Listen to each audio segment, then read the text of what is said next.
and maybe you could not be answered. If I didn't take your expectation down, you are also ready to, as a lecturer, either student, to maybe to raise it again.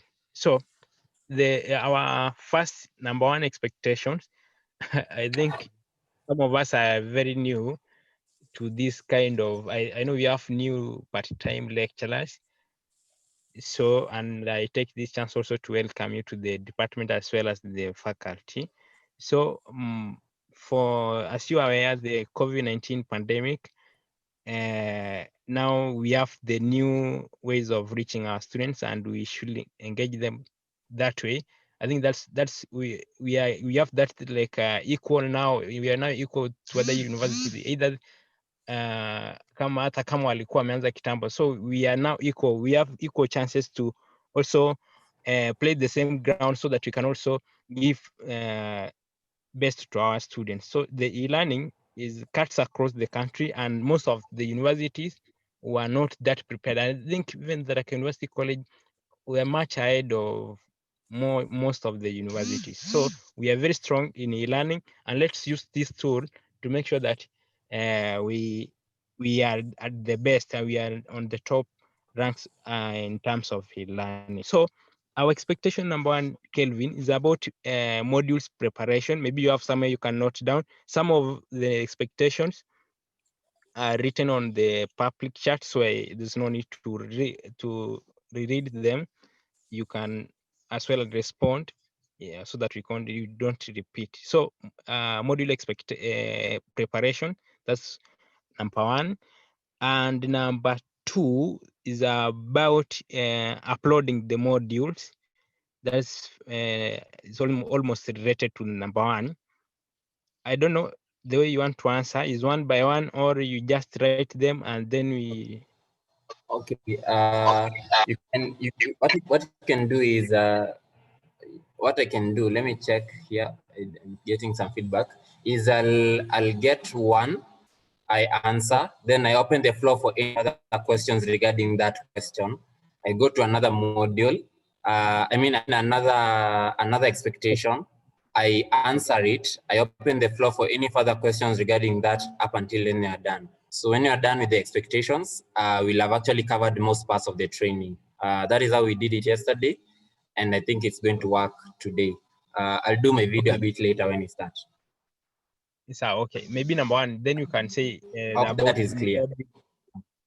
Yes. Now, number one is about module preparations.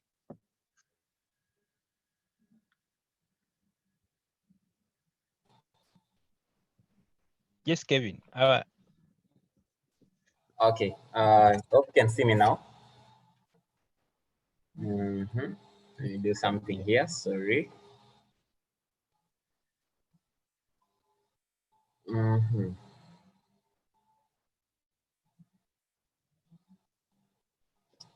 Just sorting something here. Okay, good. Okay. Okay, thanks so much. I'll answer the first expectation, which is about module preparation. I think that doesn't require much of a training of such. So ODEL modules, there's something that about the e-learning format. There are two things. There's the ODEL modules, then there's the digitized notes, right? So what we've been asking you to give us as the ICT and the ODEL is your digitized notes. The same notes that you'd have used in class, you digitize them, then you send it to us. But an ODEL module is different. It has standards on how you create an ODEL module, and it takes some time, and you also follow a certain procedure, a certain guideline. The way when you prepare curriculum, there's a curriculum preparation and curriculum development and approval process. So the same case, an ODEL has to go through a module development and approval process. So since we are in unprecedented times and there's the COVID-19 situation, we are not preparing modules. What you're actually doing is you're taking your digitized notes, kind of standardizing them, and putting them onto our learning management system platform. But still, your digitized notes have to go through what we call an audit. I think I had someone ask, what are the processes about assuring quality and what. So we prepared a course audit tool, which was approved by our ODEL board and also by the e-learning stakeholders yesterday. So I believe you're going to be having a number of departments are having departmental meetings, and you're going to also have your departmental meeting where you're going to go through the tool and get to see whether your digitized notes are as per the standards we want for our learning management system, that is our Moodle platform. So, so you'll allow me not to talk about ODEL module development, that is the module preparation, because that is not what you're doing right now. And I'll go straight forward and talk about digitized notes. So the process for digitized notes for all the lecturers is you digitize your notes. And after you digitize your notes, there's a template on how you should actually do the cover page and also the topics. I think your CODs also have all those templates, so they can share it with you, especially the new part-time lecturers and also any other lecturer who is there who does not have the template. Then once you digitize the notes, they are sent to our platform, that is our email, our dedicated email for e-learning, that is elearning@tharaka.ac.ke. I think I'll type it. I think I'll ask Felix to type it on the chat.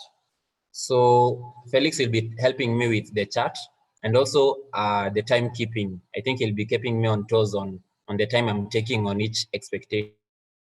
So check for me if there's any question in the chat. Also, I'll be trying to answer them as we go on.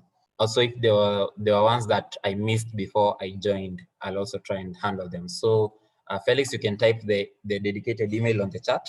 So you send your digitized notes to elearning@tharaka.ac.ke. Then once you send it to there, the ICT and the or other staff in our department, that is, because we are now collaborating together, we are working as one. They actually take that format. Actually, it's usually sent in a Word format. Basically, that is what we usually require, a Word format, and you make sure you send all the notes in a logical and a sequential format. That is from the first topic to the last topic. Then the notes are also divided into topics. So they are divided into topics. So the topics, you do like for each and every topic, you give the learning outcomes or the learning objectives for that topic and the content. And the content should be as interactive as possible.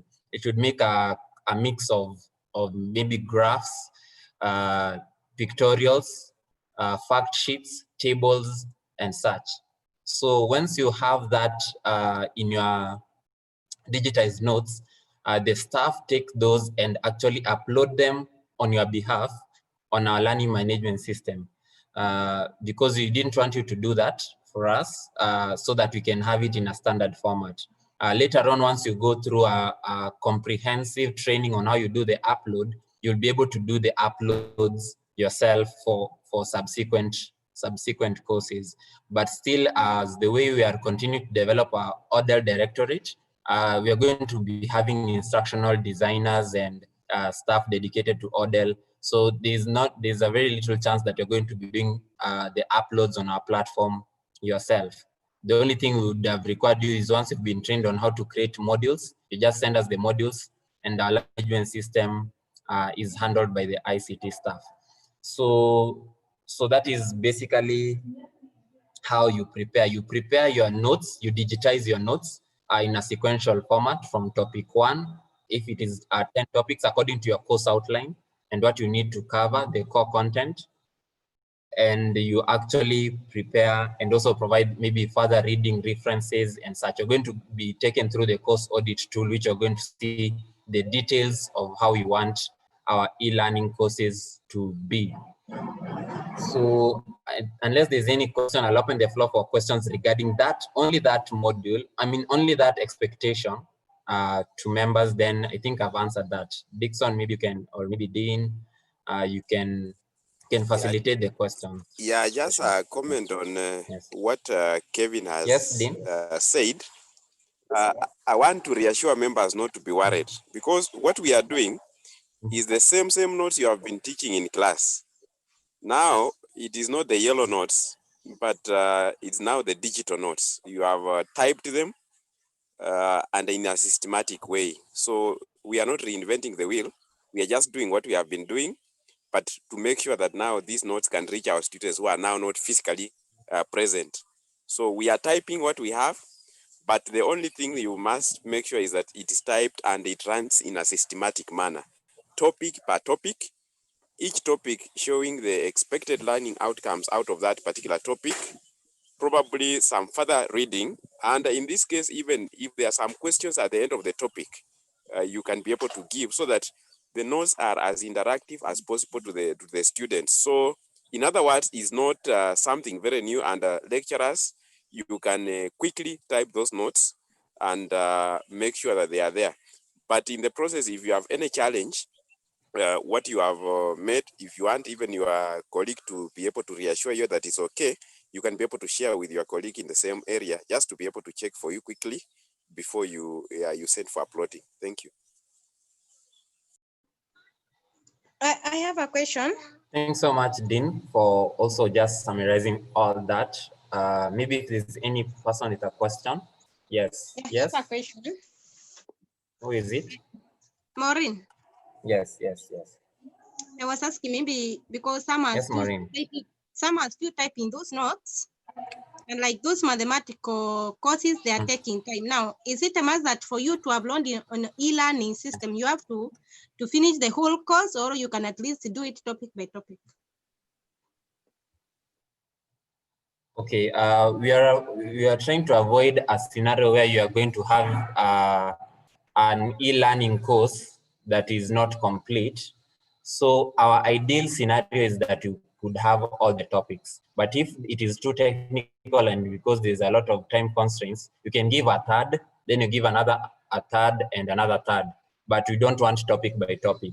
Topic by topic can be strenuous. You can imagine if you're sending us one topic, then another week you're sending us another topic. And you know, like you're not handling just one faculty or one department, you're handling a lot. So we'd advise is if it is too technical, you can just give us at least a third or at least even a half of those notes. We start uploading those ones with a promise of with a commitment on when you're going to send those other notes. Obviously, maybe in 2 weeks or 3 weeks, maybe after teaching starts. But we must make sure that by the end of maybe this month, we have all the notes that the students require in total, in full, on their platform. I think there's something that we were asked yesterday about what will happen to students if they have all the topics on their platform. I think I demonstrated how you can hide topics from students so that you can only reveal them as you teach them. So that is a feature that I'll also demonstrate. Maybe later on you remind me, I demonstrate that. But you can do that. So there's no worries that if you give us or send us all your notes, we're going to ensure that we're going to make it available to the students, all of it, which can be maybe overwhelming. So we're going to show you that feature of how you can hide notes from the students. I hope I've answered that, Amorim. So that should not be an award like a global thing.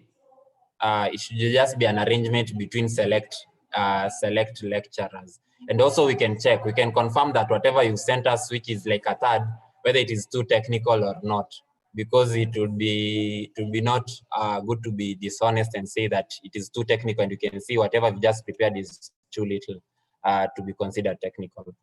We'll just not accept it and say you give us the full thing. So make sure you check on it and just make sure in ideal scenario you send the whole unit. Yeah, thanks so much, Maureen. I've seen your comment on the chat. Okay, any question regarding the what I've just covered? Maybe it's on the chat. Let me see. How can you help students in areas with poor network coverage? I'll talk about the challenges. Remind me to talk about the challenges about e-learning and what the management is planning and also think through to cover to maybe, let's say, overcome those challenges. Yes, I'm seeing Jonah. Jonah, you want to say something? Okay. Yes, Tajiri, do you want to say something? No. Yes. Yes, Tajiri, you are muting yourself and unmuting. Yes. Yes, Jonah. Yes, Tajiri. Okay.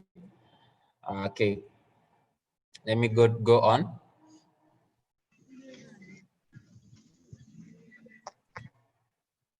I think the rule is very clear. If you are not about to speak, you stay muted so that you don't. Yes, Nelson. I wanted just to ask something. Once the notes have been released to you for use, and I have seen cases where I'm teaching online students and I'm using a PowerPoint presentation and I'm sharing the screen. Yes. Are the same notes going to be used in the same way I'm using PowerPoint to make presentation to my students? Okay. When you're going to be taken through what we call the course audit tool, there's something called courseware. I'll just type it on the chat so that you can understand what I'm talking about. There's something called courseware.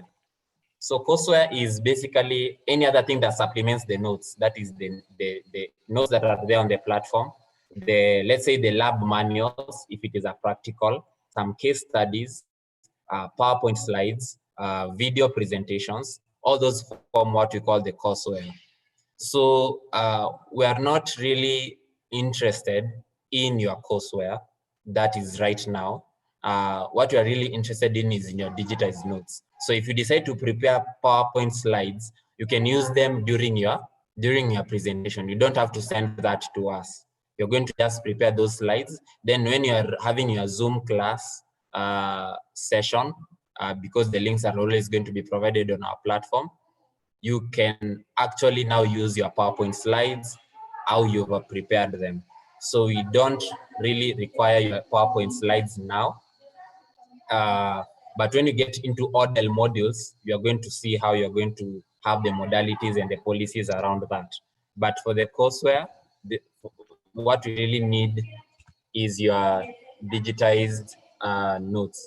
So the PowerPoint slides, you can just prepare them and just be ready for your class. So, but it is still there. It is still there.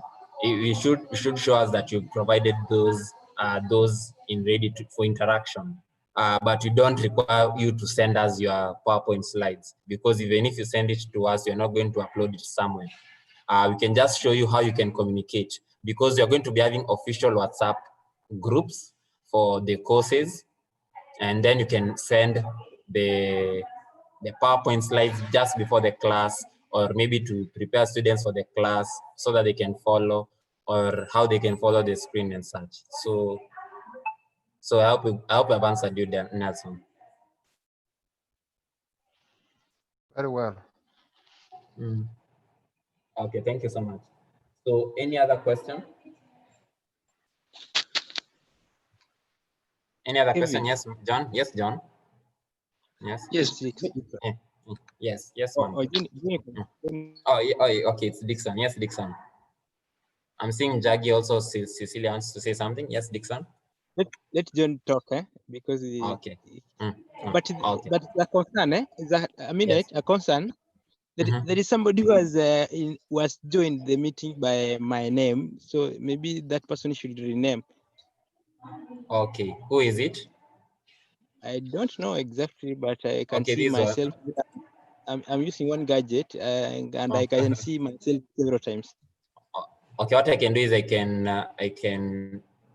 put that person in the waiting room. They rename themselves, then they can come back. Okay. I think I've done that.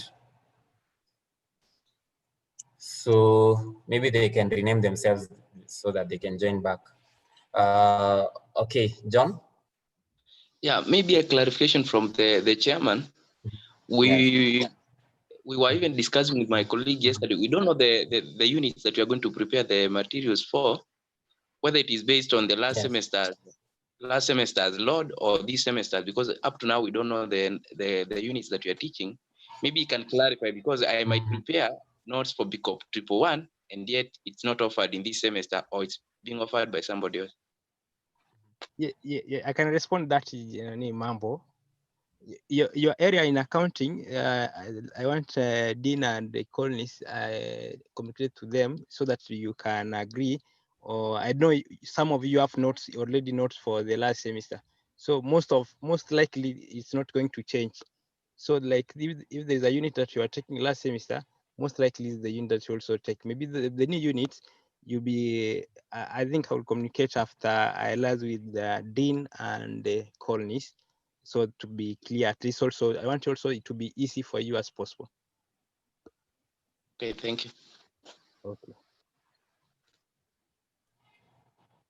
And also to be clear, so as I also supplement on what Dixon, the chair, said, is our focus and our priority as ODEL is you send us the notes for the first year students. Because for the continuing students, we cannot move them to the next semester until they do exams. So we are actually looking at the modalities of that, and still we are in a stalemate because of the COVID situation regarding exams.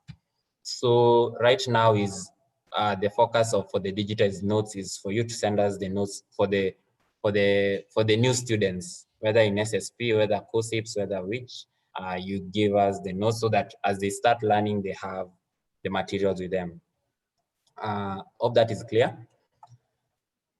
So I'll try and answer these questions that are on the chat so that I can go to the next expectation. Is there a way in this platform? Okay, let me go first. How to deliver, especially mathematical units through the e-learning platform? There are a number of ways you can do that. I don't know whether there's an expectation around that, but you will tell me if there's an expectation. But I'll want to start the training, that is the screen sharing later together with other things, the demonstrations. Is there a way in this platform that can allow students to download compressed learning materials so that they cut on data expenses? So maybe for the record is that our e-learning platform we also have already customized our Moodle mobile application. If you log on to our Moodle platform, I think Felix, you can share the link to our learning management system. You can also share maybe the link to our mobile app.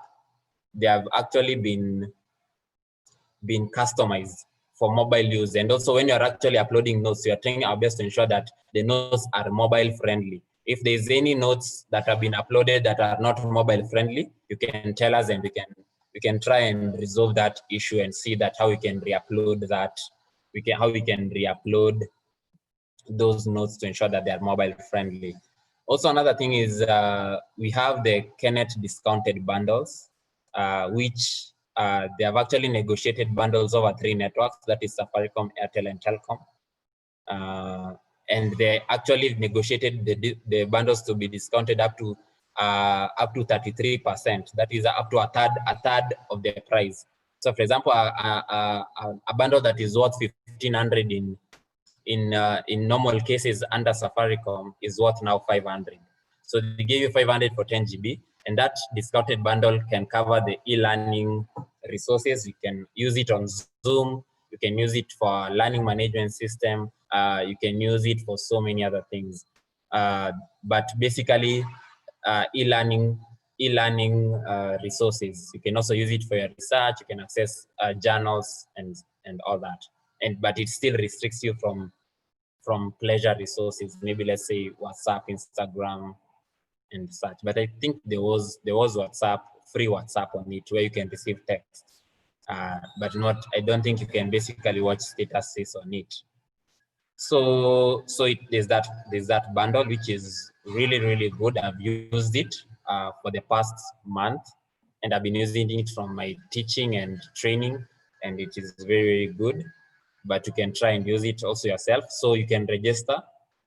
I think also Felix, I'll ask you to share the link to the registration. That is the Kenneth registration link where you have to register. But the catch is you have to have an institutional account. All students, the account start with at student.tharaka.ac.ke. For the part-time lecturers, I think you know your email starts with at pt.tharaka.ac.ke. I mean ends with.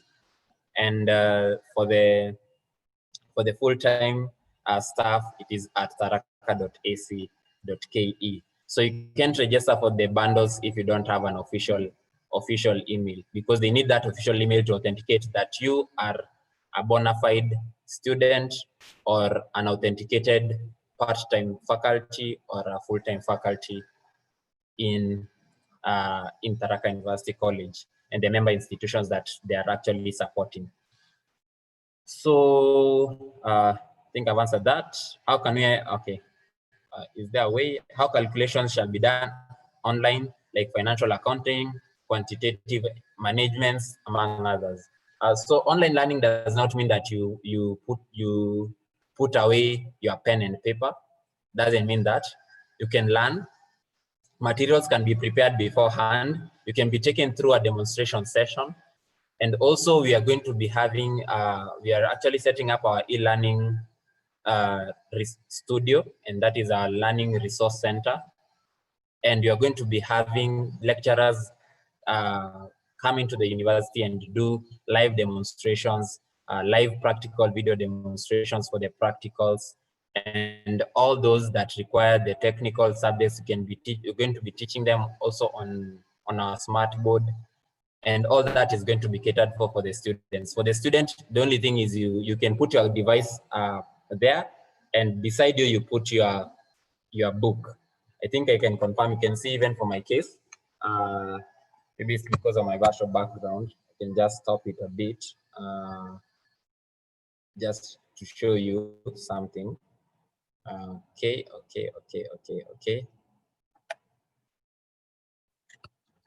So you can see I have a pen and paper. I mean my diary here, and I'm taking notes.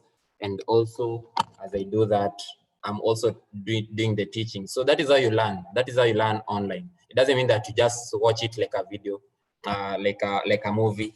You actually participate actively and ensure that you take part in the answering of the questions. You can even do a calculation. Then you give your answer. If your answer is wrong, then the lecturer can help you and guide you and see where you are wrong and all that. You can even take a picture and share it.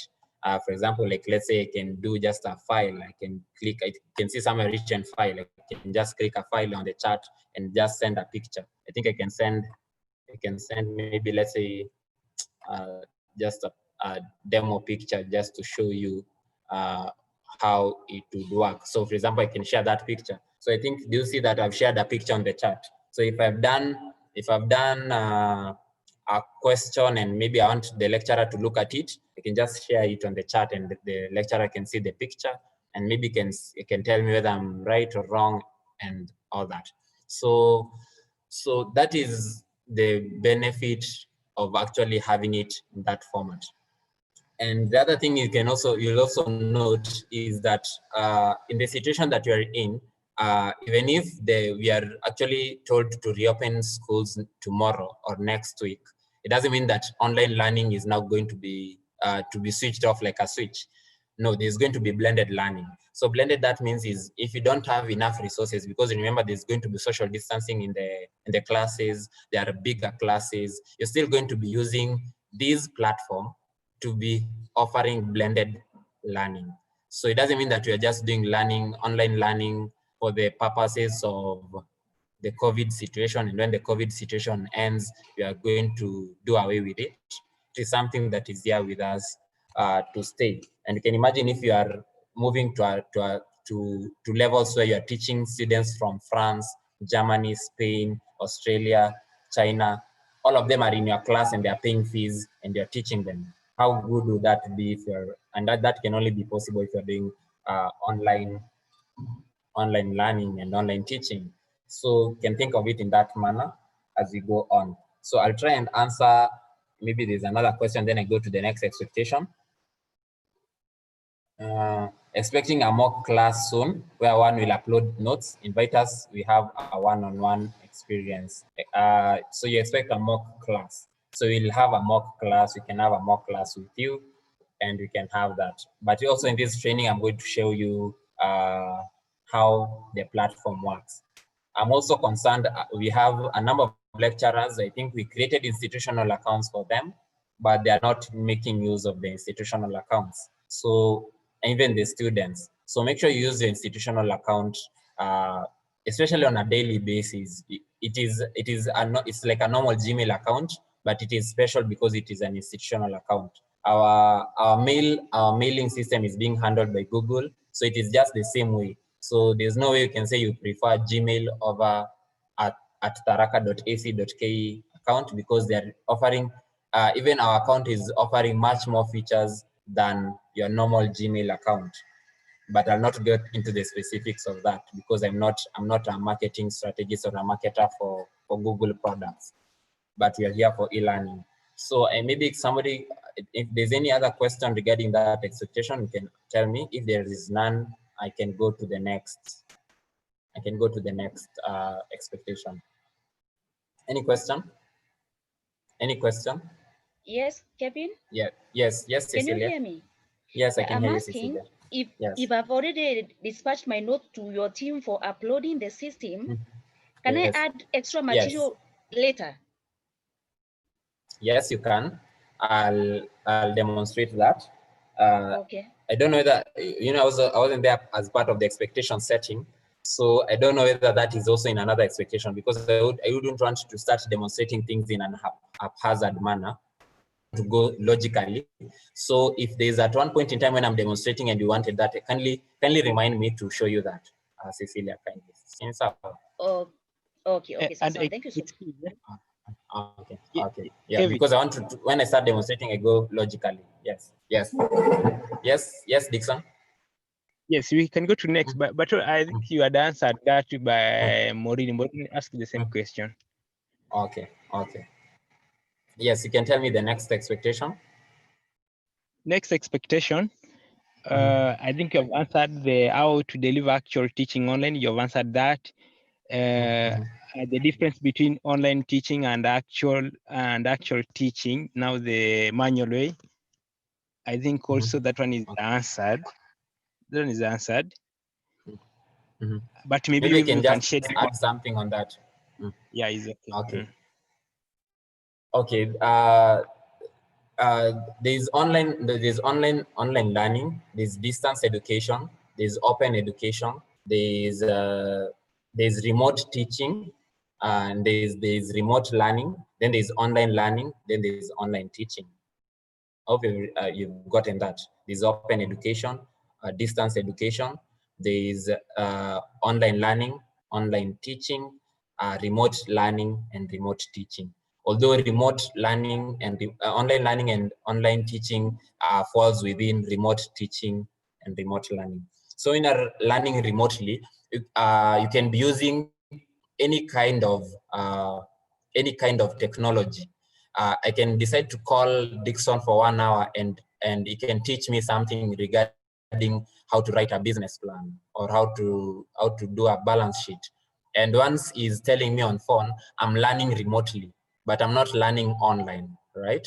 I hope you're getting the difference. So if Dixon says we need to have a Zoom session with him so that he can teach me about how to write a business plan or how to do a balance sheet, that is now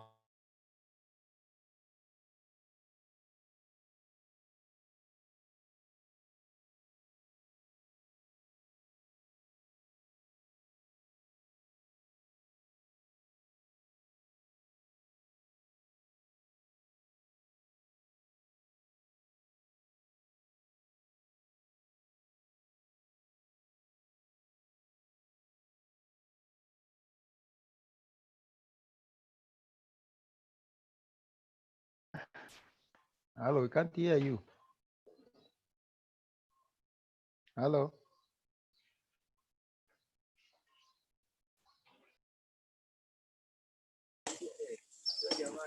I think he's lost somewhere. Network problem. Let's wait for him.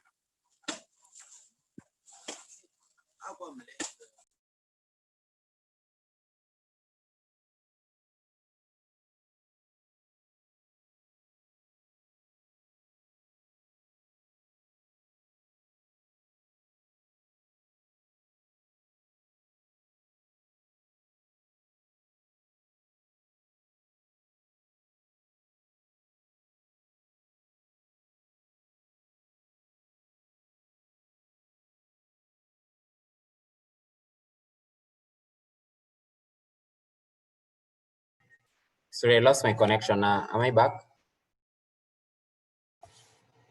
Hello, can you hear me? Hello? Yes, we can hear you, Kevin. Okay. Okay, thank you so much. Sorry, I lost my connection. I was changing from one connection to another, so I kind of lost my connection temporarily.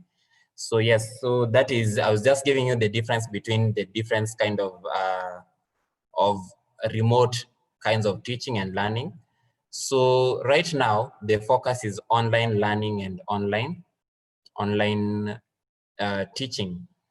So we are trying to make sure that the primary form of teaching is through online, maybe through Zoom, Kenneth Web Conferencing, Big Blue Button, WebEx, and all those kind of web conferencing platforms. But for our case, we've adopted Zoom. So that is the primary, but that doesn't mean that is the only one, right? You can teach, I think I ever told someone and they didn't believe me that you can learn over WhatsApp. They never realized that you can do that. You can also learn over text. You can send a text and somebody asks a question, then you can consult each other, you can learn. Somebody can decide to be called maybe for a 10-minute call where you're just getting a description. Maybe you're asking a question. That person is learning. They are being taught the same way like you're hearing my voice. If somebody was here, they can't see my video, but they just can listen to me. They are still learning because it's like they're on a call. There are different web conferencing platforms. Like I think even here on Zoom, you can decide, you can be given a number. You call a number and you are within, you are hearing what is going on in this meeting, and you can also maybe respond through the same phone call. So so those are the different kinds of learning remotely, and don't be frustrated maybe let's say when students say that you can do this, you can do that, and even for the students themselves, you don't be frustrated when maybe you're not able to access a Zoom session every time. I think there's something that I mentioned yesterday during yesterday's training about synchronous and asynchronous training and learning. So asynchronous learning is where like most of the learning is taking place off the camera and during the week or during off the learning instructional hours. We usually call them instructional hours. So we usually advise that to make the most of that rather than this session. Like for example, like right now I'm teaching a lot, but you might take time for you to process all this, and that when you are processing it offline, that is asynchronous learning. We are going to be giving you the YouTube link. You can see it live on YouTube. So at the end of the session, you're going to get the link to the YouTube, then you can follow at your own pace. You can you can rewind me 30 times if you want. I think the video will not get tired of being rewinded, but if you tell me to repeat right now 30 or 40 times, I might not be able to have that patience to repeat 30 times. So asynchronous learning is the focus. Always make sure you put your strength in asynchronous learning. Make sure your notes are so good that the student can use, if they just follow those notes from topic 1 to topic 10, they can learn a lot. They don't need they don't need too much of your intervention for them to learn. The way Dean was saying about putting some self-assessment questions at the end. of every topic. That is also very important in helping the students get to gauge how they are learning and how much they are learning from your content. So I'll try. I think I've gotten to this point. I've decided I'll do the demonstration at the end. So let me do the expectation, then I'll do the demonstration of the whole system at the end. I hope that is fine with the members. I hope that is fine with you. Is that fine? Or you want me to do the demonstration as we go on? I can see there's a rename saying yes. Is that fine with you? I'm seeing, is that fine with you, members? Fiona, Collins, Nelson, is that fine with you? Frida, Cecilia, Douglas. Hello, can you hear me?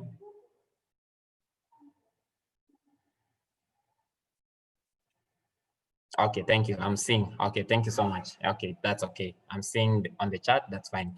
Okay. So can I? Is Dixon with me, or somebody can just send me the next expectation that I would have looked at? I noted a bit of them. There's something about how to upload the notes. I think I've mentioned that we are uploading the notes on your behalf for now. So all they need to is just send it to elearning@tharaka.ac.ke and digitize notes.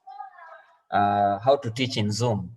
So we are going to have a session, and I think I'll organize, and I think I'll ask, maybe instead of me training you about Zoom, we can have a Zoom representative or a Zoom staff teaching you all these.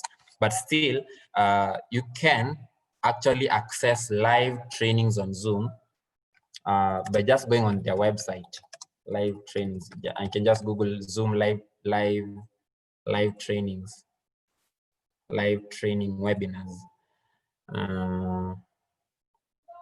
Okay.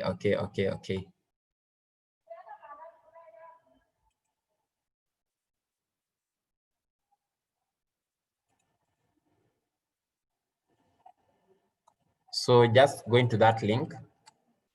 When you go to that link, when you go to that link, you can register for any webinar, or they're already having recordings.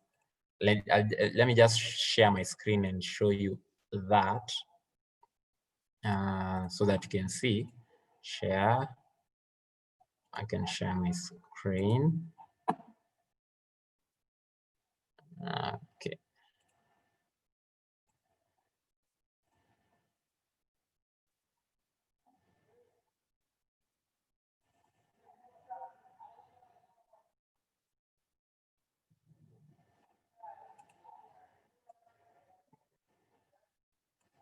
Okay, that link I've just shared with you is here. You can see our Zoom Extra Source free and interactive live training webinars daily. Get up to speed in less than 1 hour. Please select the time zone that fits best when you're registering for a live training. So you can decide to go. You can see there's a getting started. You can get to know about Zoom meetings for education. You can get a session for that. Zoom webinars. I think most of the one I would advise you is check Zoom meetings for education, because you are having that platform. So you can get to see this, and maybe, I don't know whether I did, let me stop a share, then I do the share again. Let me share, then I share the computer sound.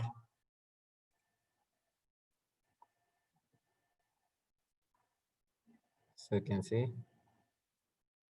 There we go. All right, so welcome again, everybody. This is our Zoom Meetings for Education training session. I will be your host today. My name is Elise. I'm part of the success team here at Zoom. So you can see they're trying to career here at Zoom through a couple of basic things that you need to know about Zoom. And then I want to jump straight into part one. We will be scheduling our classes, and I'll show you how to do classes and office hours as well, and the web portal, and then how to invite our students and how the students can join. So all the basics there. So you can see they have all these. They have like a training kind of an agenda, and they have all these setups. Everything is set, and you can have you can decide to just schedule a live training session where you can just join one, apart from just listening to the recording. You can register one for in English, and then you just go, and you can see it should be a duration of 60 minutes. You choose a day, and you choose the time zone, and you put your name and the institution, and then just click register. Then you can just wait for that session, and you can join in live. So Zoom has a lot of support on that line. It has a lot of support on that line, and I'll be able to support you. And also, even if you're not following well, maybe from what, depending on the accents and everything, you can always organize one for your case from myself or from any of our ICT support teams, and you can have that. So they're usually called a customer success team from Zoom. Okay, going on. I think I've seen Dixon is back. Maybe I was just handling something here as I wait for the expectations. Take me to the next expectation, please, kindly, Dixon. Okay, sorry, they got a call and disconnected. So another expectation is about assessment of online learning, how to keep the records. And also, I think the same thing, the question is framed in such a way to know how we can engage students online, so to make sure that they are online, all of them. Yes. Is it clear? I'm not gotten that part. I've heard about assessments. Yeah, how to assess the e-modules now, the assessment of online. How to do assessments. And how to keep the records. I think, I don't know whether it's about the class attendance. I don't know, but I think the records means, like, if, for example, if the students, like a grade book, or maybe like, let's say what, a mark sheet register for the cuts or something. I think so. I think the one who was concerned with that, Kevin, yes, we will have a class with your students, and you need to keep a record on who has attended the class and who has not. I have seen cases where Kenneth, for example, when you are using Kenneth to teach, they have an automatic way of recording the students who have attended the class. And if you want to save that register, you can keep it for future reference, that these are the students who have been active, and those ones who have not been attending, therefore means that they never attended any class. So we wanted to know how, using the Zoom, can we be able, or any other module, can we be able to keep a record of those who attend classes online? Yes. And of course, the other question, number two, how can we set exam or cuts, continuous assessment tests and assignments online, and mark the same online, ensuring that, of course, there's quality assurance. Otherwise, you can ask questions and the student can copy from the books and give you answers. Okay. Okay. So, okay, I'll start with the one on getting the register. For example, right now, it's just that maybe I'll just say what I just did. I just asked someone to do on the background is, okay, let me do a test. Okay, I think I'll demonstrate that one. So I'll not do it right now here. So there's something like, I asked Felix to note for me the students, I mean, all the people who are participating in this training. So the other way you can do it, for example, I can decide and tell all the students, the first thing they do every time they join the class is write their full name, the way I've just done like that. So when they write their full name, you know, there are some people who can actually attend a class, just mute themselves. I think there can be someone here also, even in this training, they have put off the video, they've muted themselves. So they're just here for the record, but they're not here basically participating in the training.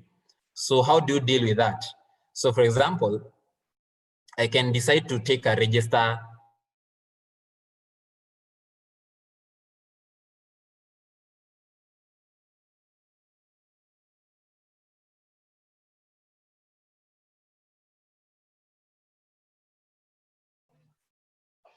I have lost you, Kevin. Not hearing anything from you.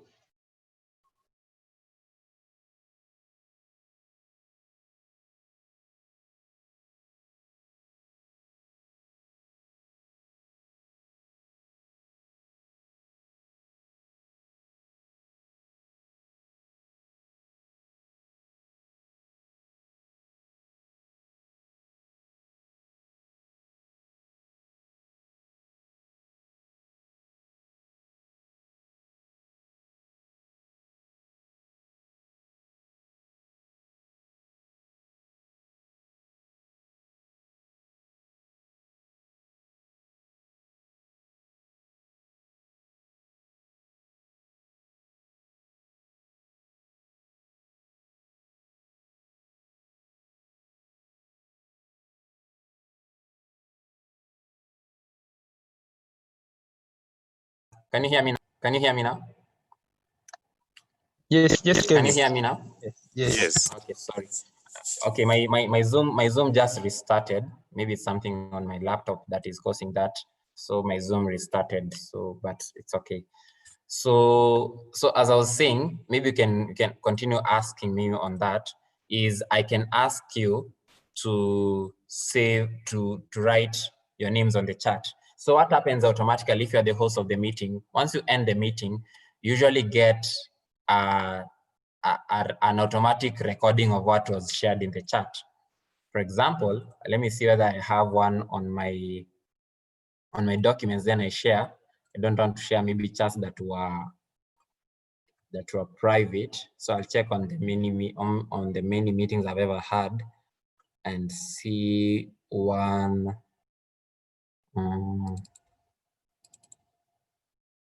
here. I can check the contents and confirm that it is good.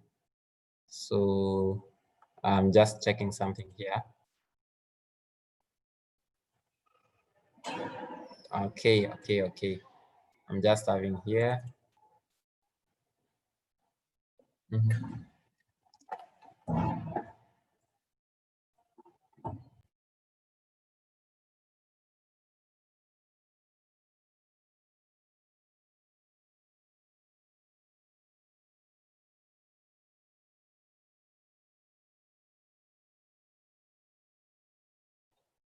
So yes, I'm back. So as I was saying, let me just open something here. I'm just opening as a chat. So most of the time, when you finish your meeting, Zoom has a folder called Zoom on the documents that has different folders for the different meetings you've ever had. So I'm trying to open one that has, okay, I can have this one. I think I can share the screen for this one. I've seen something that would not be incriminating. So share my screen. So do you see these? These are from, I think, our prayer fellowship.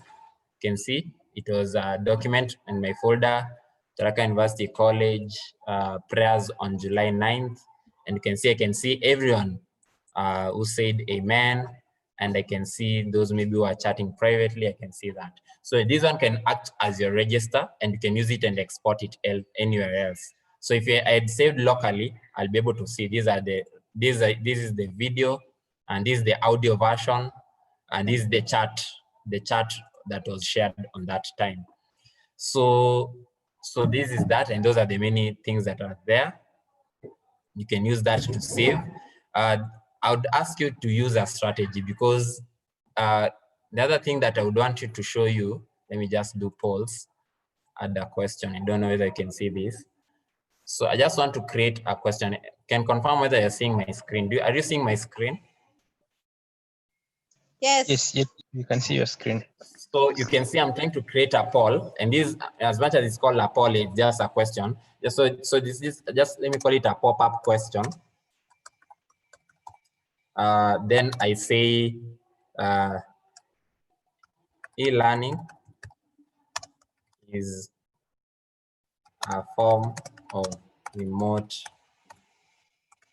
learning. Then I can say whether it is anonymous. I don't want it to be anonymous. Then I can say, okay, this is about e-learning. So the question is here. The question is here. E-learning topic. So it can be another topic, should be e-learning, like that. Pop-up question on e-learning. E-learning is a form of e-learning, single choice. Then I can say true, and then they can say the other answer is false. So this question, once I do that, I can save. I think it's now saved. So since it is saved, I can just pop the question. Are you seeing the question? You can answer the question.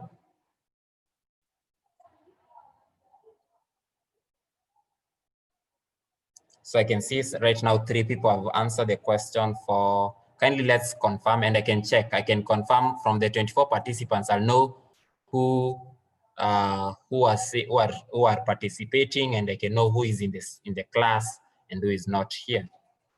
So 7, I can see 7, I can see 8 of us have answered the question. 9, 10, 11. You can don't answer on the chat, answer on the question itself. You can see 13 of us. I'll just check on it. 14, we are at 14 right now of the 22 people. 15, 16. Let's go on. I think we have 5 people left to answer. So I can just know who are in the meeting and maybe who are not. 18.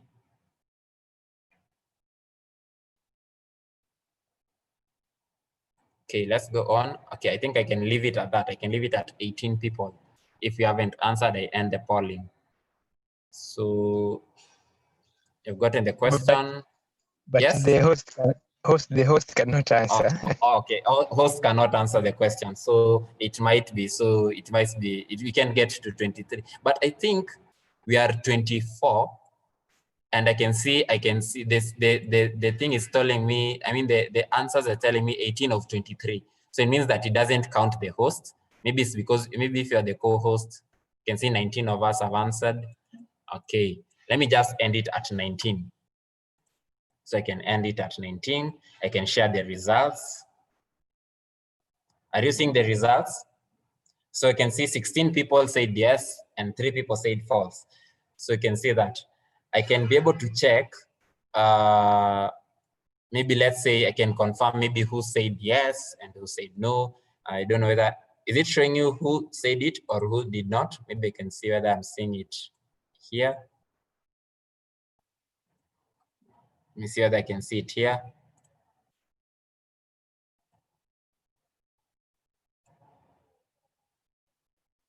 Okay. Maybe at the end I'll get to know.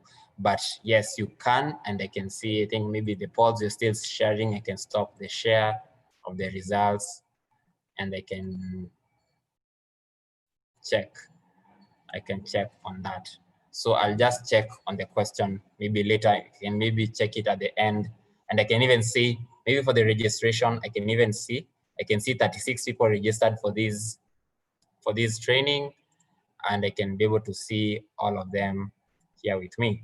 So, and also I have all their details, and I can be able to make sure I send them an email. I think one of us was saying I send you an email of the links that you're going to share. We're going to do that. You're going to have a post training survey, and you're going to have that. So let me go back to what you're doing. So I was asking, you're asking me a question. Was there a question that I have not answered? Is there any question on the chat? Okay, I'm not seeing any question currently on the chat.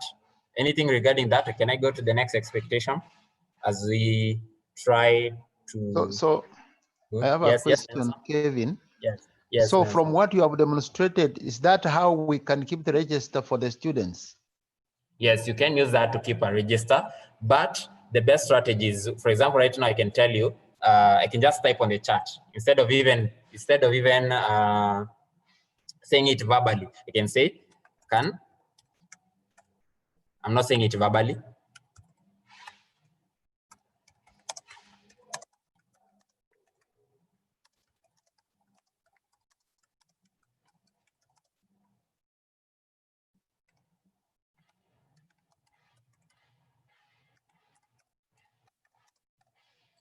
Then I continue teaching something else.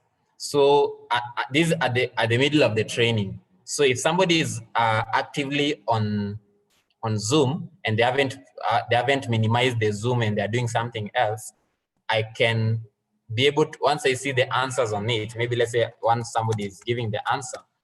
So as others give the answers, I'll be able to know who are actively on the chat, and also I can be able to follow up. At the start, I'll be able to get a register, and I can use that register to confirm who has been attending the class or not. And you can see I'm getting that. I'm getting an answer, and I'm not asked it verbally. So what that means is somebody is not attending the class or the training, and they're just there doing something else, I can be able to know that. And I'll be able to see it and analyze it at the end of the class. I'll not need to analyze it now. I'll analyze it at the end of the class. You can ask the same question at the start, at the middle of the class, and at the end of the class.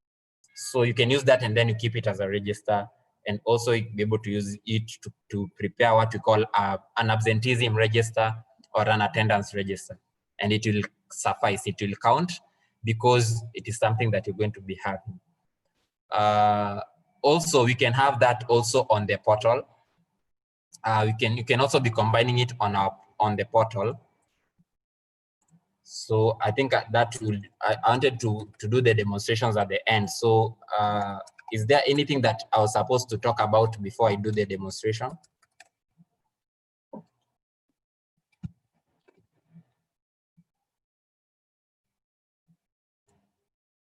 Is there something else I was supposed to do?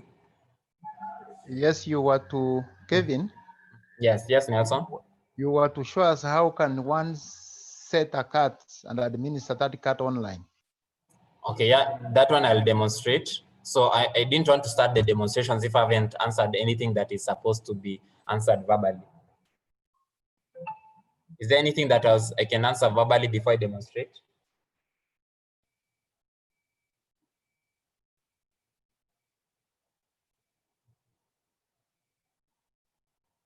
Any question?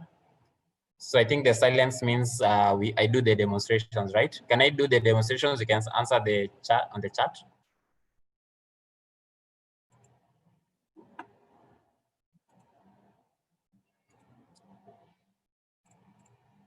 Okay, let me do the demonstration. Thank you. So the best place to get the link to our portal is Tharaka. Yes, thank you so much. Is the website. So when you go to our website, tharaka.ac.ke, right now we've actually added links at the top, different links. It's taking time to load.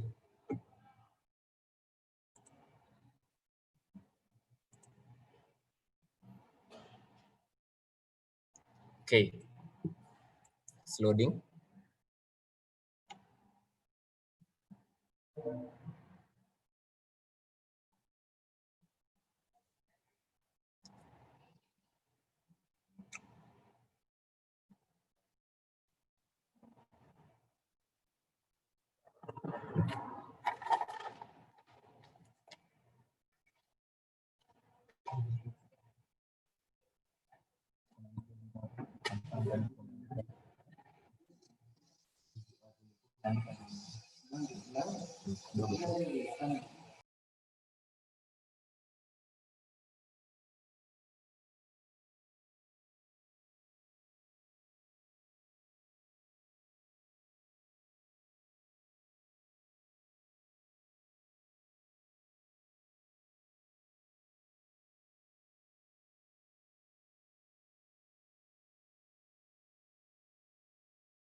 Hello, sorry for the loss of audio.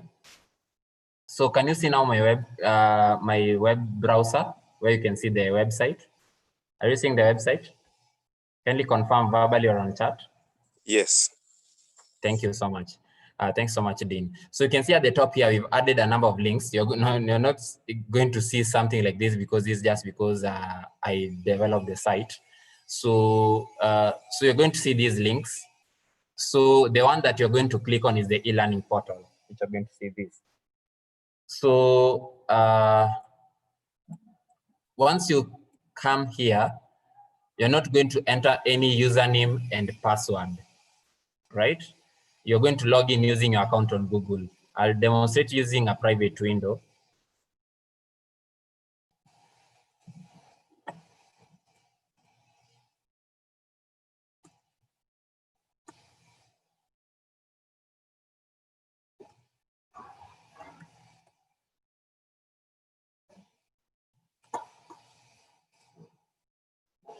So when you open our e-learning platform, it looks like this. So there's no one point when you're going to be providing a username and a password for you to enter. Once we activate your institutional account, which is a Google account, you're going to be using it by clicking here, logging in using your account on Google. You must have been provided this email by ICT beforehand for you to access it. And if you don't have one and you are maybe a part-time lecturer, you can consult your COD. Then your COD can provide us the list of part-time lecturers if you are a new part-time lecturer or part-time faculty, and if you're a student, you consult the registrar because you get the list from the registrar academics. So that we can activate your account for you. So I'll try and create a demo. You'll allow me to stop the share first so that I can access the administrative side of this thing.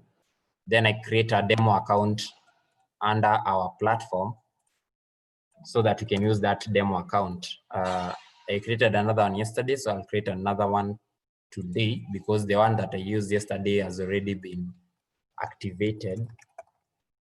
So I'm going to create it in a minute as I do that. And as I do that, I can be taking in your questions in anything regarding what you would require me to demonstrate. So any questions or any queries you'd want me to also demonstrate as I also do the demonstration, because the demonstration is the final part of the training. Any question? If it is on the chat, you can tell me, but I would advise you do it verbally so that I can hear because I'm not looking at the chat that much.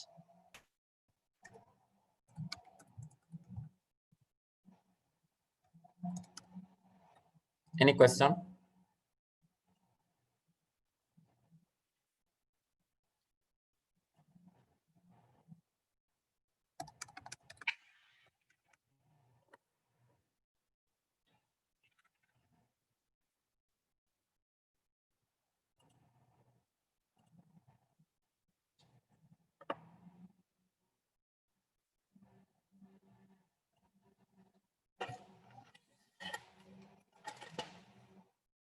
So I'm having an account with the name business demo.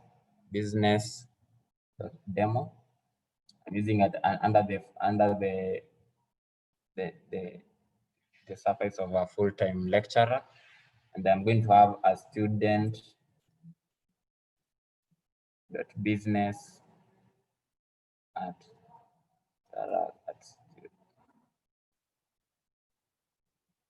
student.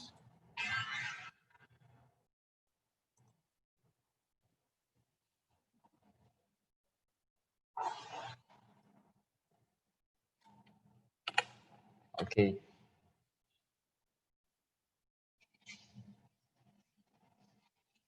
So I'm creating another account for the student, a demo account, student demo.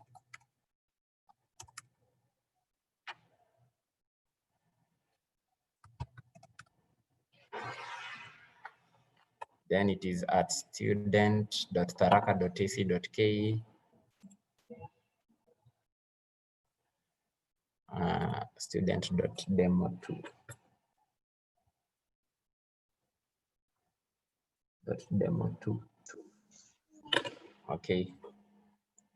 Then I put the password. Usually you're going to be provided a default password, and you can change that password to your unique password for your privacy once you are given the account. So I've finished creating the account. Okay, I'll sharing the screen again now. Let me now share the screen. Kevin, I can't see the website you're talking about. Yes, I was actually doing something privately. I was creating the demo accounts, so I wouldn't have wanted to share to the whole public on how that is done. So I've just created them. So I'll just open. The first thing is, once you're given your account, I've created 2 accounts. I've created a student demo account and a lecturer demo account. So I'll just go to sign in. So I'll sign in as a lecturer first. So the lecturer account that I've just created is business.demo@tharaka.ac.ke. Then the password, not say it. So you can see the first thing you're asked is to accept. Do you see that? You must accept. So you click on accept.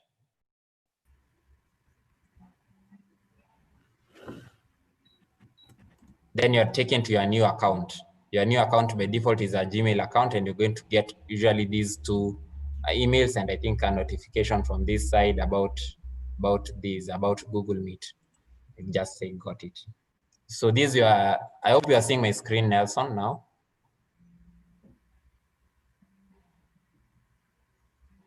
Suleiman, you're saying are not visible. Are you seeing my screen? No. Not yet. How now? I'm not able to see. I can just see that Kevin screen Okay, sharing, but I can't see. Let me stop the share. You just check your network, then I start sharing again. I can see you well. Okay, can you see now? Still not able. Just check. Anyone else is having an issue with the show? It is visible. I'm seeing David, you're saying it is visible. Anyone who cannot see can try. You can try and logging out and coming back in. Sometimes maybe it hangs with the sharing. Maybe it might be the memory of your phone or something. But anyone can check. Anyone else is not? Okay, it is saying it's visible. So I think I can go on. And also the other thing is, if you are having any issue, you can still follow the recording. I mean the YouTube video of this training, which is going to be shared. I think we are live on YouTube, so you're going to get that. Okay, so this is a new lecture account. You can see it is here. It is a business demo account. And yes, so the first thing is I want to activate sometimes when you're finishing uploading, when you finish uploading your notes, we tell you, can you activate your email account for you to access the notes? So how do you do that? You go to our platform, that is tharaka.ac.ke, elearning.tharaka.ac.ke/module. Okay, when you get there, you click on login using your account on Google.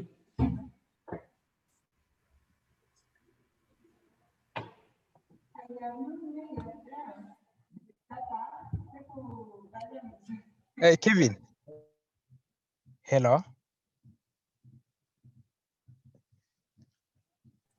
Yes, Dixon. Yes, and it's good to mention that it must be the institution email, not just the personal email. Yes. The new lecturers, the part-timers, we will create for them the institution email and send to them. So never use the personal mails. Let me demonstrate what happens. when you try to use your Gmail, so that I show you what will happen. So I'll say use another account. Let me try and type my personal Gmail.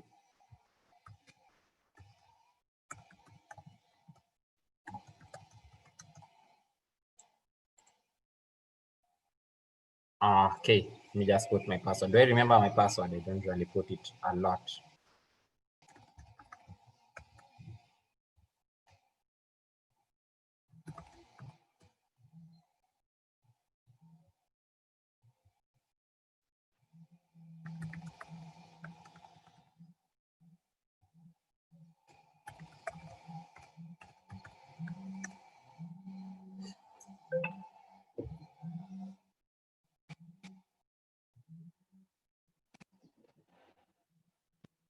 Okay, so it's going forward. So do you see what has happened? You can see, do you see the authorization error? The client is, this client is restricted to users within its organization. So you've set it up like that. You cannot use your personal Gmail to activate a Moodle account on our e-learning platform. You can only do that through using your institutional email. So going back,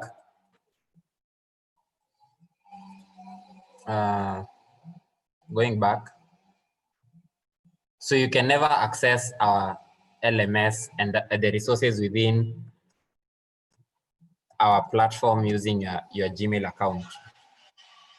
That is for security, ensuring that it is the resources are only accessible to that. So I'll just go to the business demo. Do you see it will now take me to that? Tharaka University Learning wants to access your Google account. That this will allow that. So you don't have to worry about this. You just say allow because it is Google asking about that.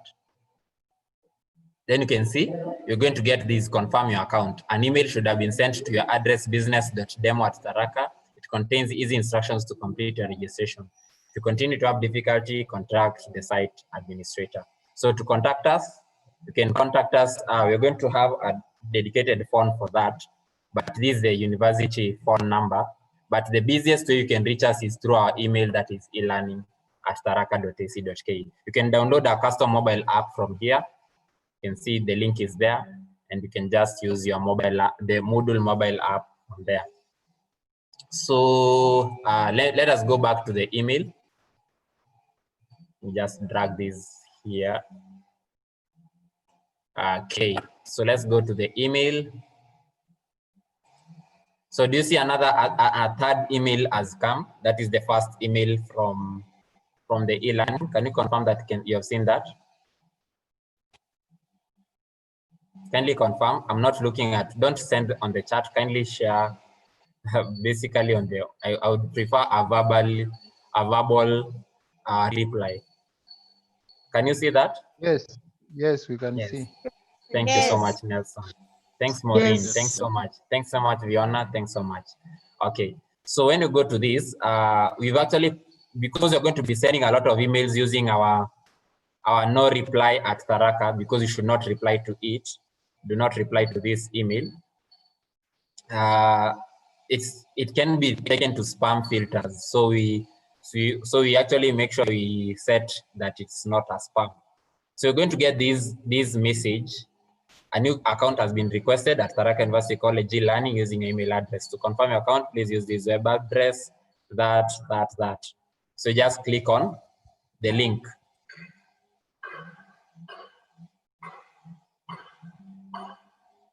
So you can see, once you finish this, what has happened is you become what you call an authenticated user. I'm trying to see whether I can write something here. So just become what you call an authenticated. Don't worry about my handwriting. I'm just using my mouse. So just become what you call authenticated. So authenticated, what that just means is you are just a user, but you don't have any rights to access maybe the courses that we have. You may be able to access maybe these other links, but you can't access any course. I'll try and show you that. So when you go to a course, like let's say you go to a course and you're searching a course, let's say I can go to any course, all courses. So these are our courses are organized. Our programs are put into what we call the categories. So all these are categories. So if we decide to go to the Bachelor of Commerce category, then you can go, you can see all these are subcategories, which we call now the stages or the streams.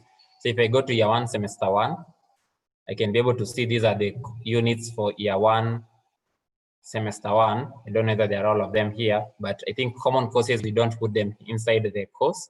We put them maybe outside most of the time. Then we have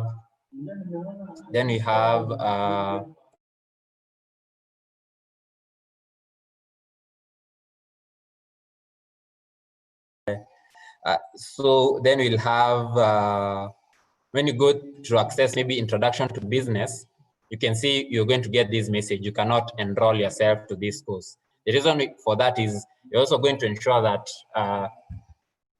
students and even lecturers cannot access all the courses at the same time. You can only access the course you've been enrolled for. The same way when you register for units in a class, you don't go and learn all the units that are offered in a certain university. You only access the units that you are registered for. So course enrollments are also done by ODEL and ICT. So I'll enroll this account to these notes. I don't know whether it has notes, but I'll just check. I'll enroll business demo to BCom 101. Let's see how that, I don't have an issue sharing that, how that happens, how we do it. Okay, let me just go to this. I'll log in over the super account. Okay, I'll go to users.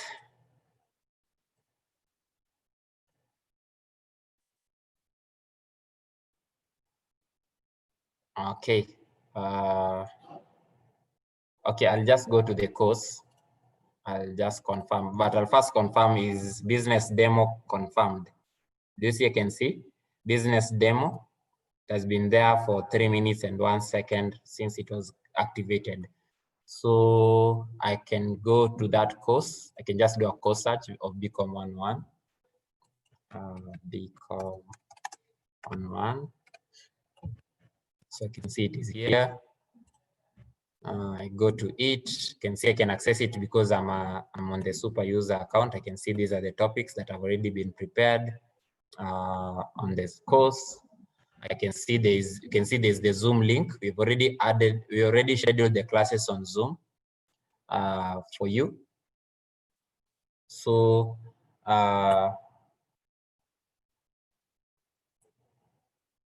what will the case of what will happen is basically this is you can go to participants. Then you can see it doesn't have any person yet added to it. Maybe the lecturer hasn't activated the account after the given. So I'll add business demo as a lecturer. So there are different roles, but you don't worry about this. The ones who know what stands for what. So a COD can be added. We can be enrolled to a course as an editing teacher. Let's see if I don't know that Dixon is here. Yes, he is here. You can add him as an editing teacher if he's not the one who is teaching that course and is here. So so you can see that. That is fine. Okay. So once I can see that, you can see last access to this course, never, meaning that they haven't accessed the course yet. So I'll go back to my lecture account and I'll just refresh this, or I'll just go to a course search again, because I know now this lecturer has been enrolled to BCom 101. And they just go to that and they go to this. And I can see now as this lecturer, you can see I'm taken through a tour, messaging interface. Can be able to see, I go to next. I can see there's the messaging and the end of the tour. It's just a short tour there. So as a lecturer, once you activate your account and we enroll you, this is how you're going to see your notes. We'll have already uploaded it in this format. So once it is like this, what you can do, basically, there's something that you've already accessed. So you'll also go to the participants. You can check whether the students have been enrolled to your course. A lecturer is not the one who is enrolling students to the course. It is the ICT and the admissions team who are going to do that after checking the unit registration has been done. So I don't know whether I've activated. I'll show you. Let me show how the student activates. It's the same process, but I'll just log in with a different account and just activate the student demo. Just go and say use another account. Then I just use student.demo2. Okay. So a student account usually goes on of this format. It is usually like CCST5.12345 that did middle part .20 at. So it usually follows the registration number. That is how that is the format. But for now, because I'm just having a demo, it's called, I just call it student.demo2 at, because this is what I created, .ac.ke. Okay, it says, okay, don't know that, did I create it that way? You can see it doesn't say student demo2. Okay, student.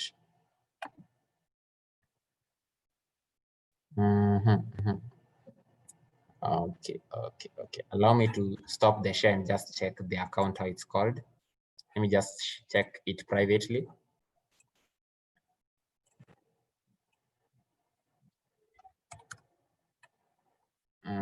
Student.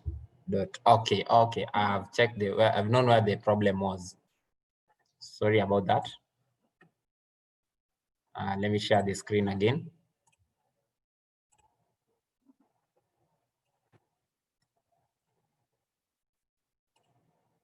Okay.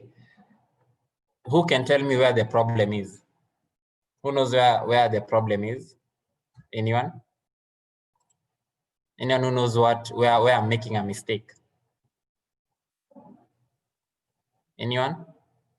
Or if there's none, you can tell me, I can show you where I was making a mistake. So that is why it can say it couldn't find my Google account. Who knows? Anyone? Nelson, Frida, Matthew, anyone who can tell me? If you can't, you don't know, you can tell me. I'll just show you. Maybe there's a dot between student and demo. Not really. Yes. Who else? Yes. Yes, exactly. Do you see what has been shared on the chat? The difference is that a student must have at student.taraka, right? A part-time lecturer will have it as, let's say, their first name dot their last name at pt.taraka. A full-time person will be just having at Taraka. You can see that is a full-time staff, a full-time faculty. Then a student will have it as at student.taraka. Have you seen that? So for our case, for me to be correctly put that account, it should be student demo2 at student.taraka. So you can see if I go to that, student think.demo2. Yes, so you can see it has gone directly, hi student. So I can put the password that I put. I think I put the same one. Let me just put it. Next. So you can see the same process. You have to accept. You have to accept this. So you accept this privacy. If you have time, you can go and check it out. The most important part is this also. You also need to ensure that you update. If you don't update your phone number, and your recovery email. If you forget your password, you'll have to contact us to help you reset your password. So we'd advise you that you update the recovery phone number and the recovery email so that in case you forget your password, you can just use any of these options to reset your account. Your recovery email can be your personal Gmail account, which you can easily access. So make sure you usually update this. I'll not click on update because I don't want to personalize this account. This is an account we will delete after the training. So I'll confirm.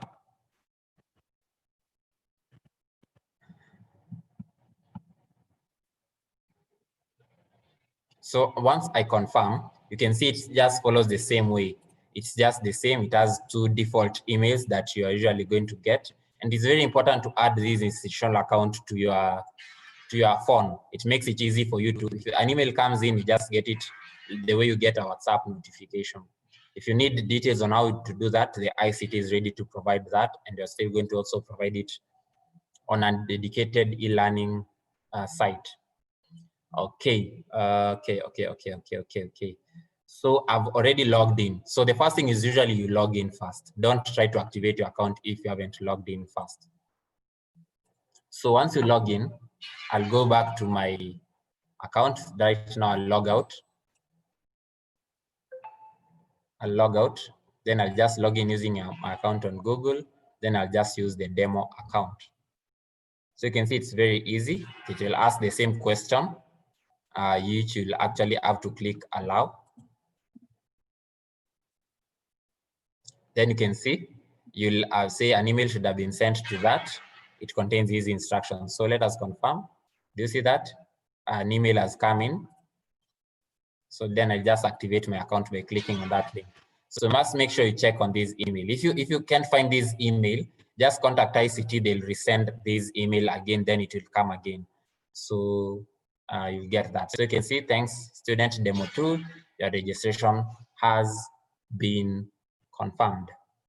So same case for students. They can't access any course. For example, let's say we want them to access the same course that the lecturer was in. That is BCom 101, Introduction to Business. So you can see you cannot enroll yourself to this course. So I'll enroll the student as a student. I'll just enroll the student here as a student, and I'll enroll student. Okay, I'll just go to with demo. Student will just show me so many students. Demo. So I'll just use demo 2, this one, and I'll enroll the student here. And you can see I've enrolled, and the role is of a student. So when I go back to the other side, I'll just go to the course search. Then I'll just look at BCom 101. When I look at it, do you see that? I'll still go to another tour, also be taken to a tour, then I end the tour. Okay, so you can see, I can see the class is here.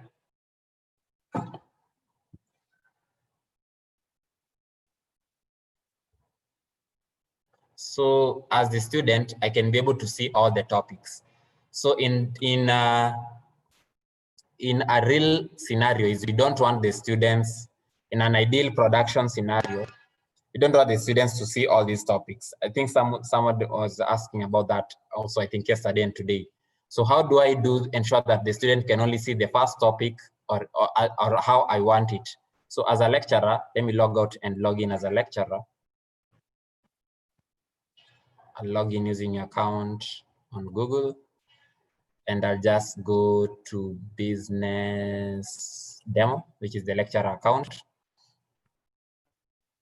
And I'll go to the course. I think it is going to appear here. It is here, recently accessed courses.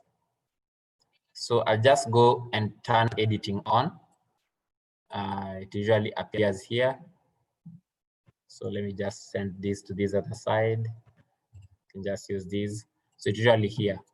So when you go to that icon there, that arrow there, you can be able to see using this part, you can be able to see that. So I'll be able to do that. And I'll just click that and turn editing on. So you must make sure you actually use the turn editing on feature. Must make sure it is that one there. So you should be having that one. Sorry, I did the wrong way, but you can get it. So also I can help you with this tool if you want. I can also help you with this tool that I usually use to teach with. So turn editing on. Okay, sorry. Need to go back to my cursor. I also delete that. Turn editing on. So I'll go to this and I can hide. Let me just hide all the topics except topic 1. So I just go to edit, hide topic, edit, hide topic, edit, hide topic, edit, hide topic, edit, hide topic. So this is the work as the lecturer. We can't do this for you because we don't know which topic you want to start with, which one you want to end with. Others you may be having like topic 1 is related to topic 7. So this is what you're going to be doing first when you get your account. You hide your topics as you'd want. So once you hide your topic and you turn editing off, we log out and look at the student. Allow me to log out and look at it from the student perspective. Okay, let me show you back. Let me just log in as a lecturer first and show you something.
Hello.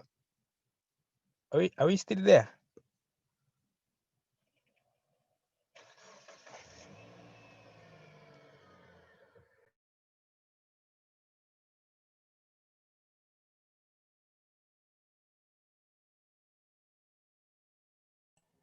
Sorry, I lost my connection, so I'm back. Yes. So yes. Okay, thanks so much. So login business demo. I'm going back to the lecturer so that I show you something, how the topic how the course looks like when you have hidden the topics. So let me show you that. So do you see something here? Do you see any topic that is not available for students to see is written hidden from students? Do you see that? You can see, hope you can see that. I don't have to highlight too much. You can check that, you can check that. You can see all of them there like that. So basically that is how you actually hide the topics. For the student, let me show you the student view, how the student looks at it. So let me log in as a student.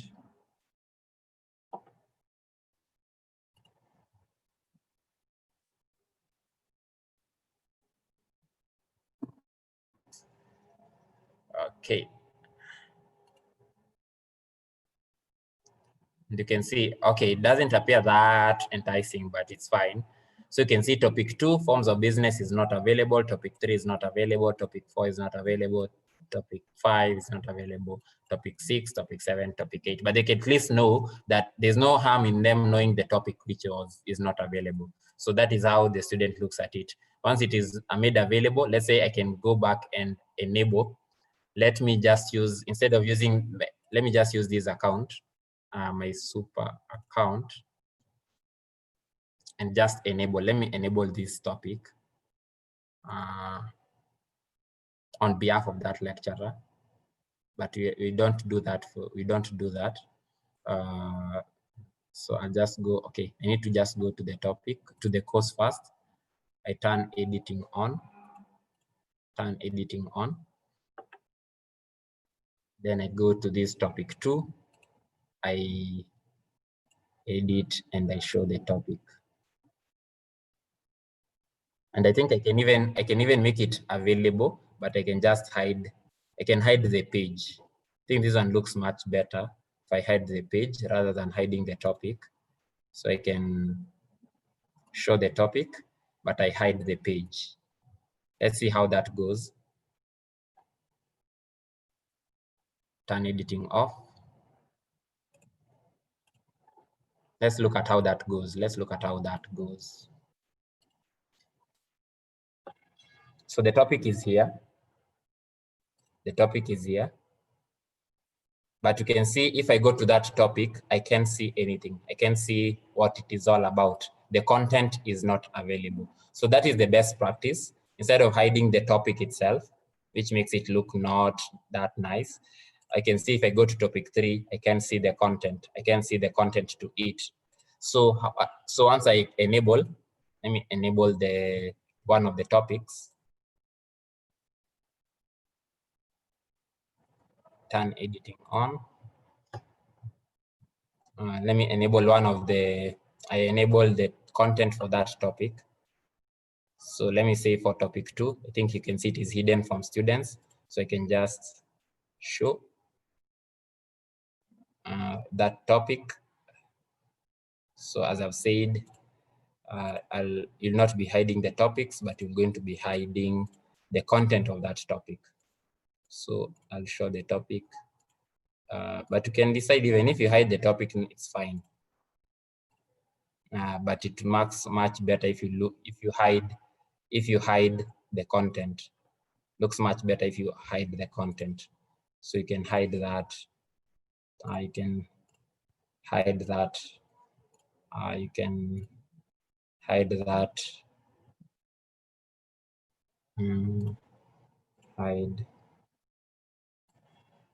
Hide. Yeah, let's have just topic 1 and 2 having the content. Turn editing off. Okay, then I can go back to this.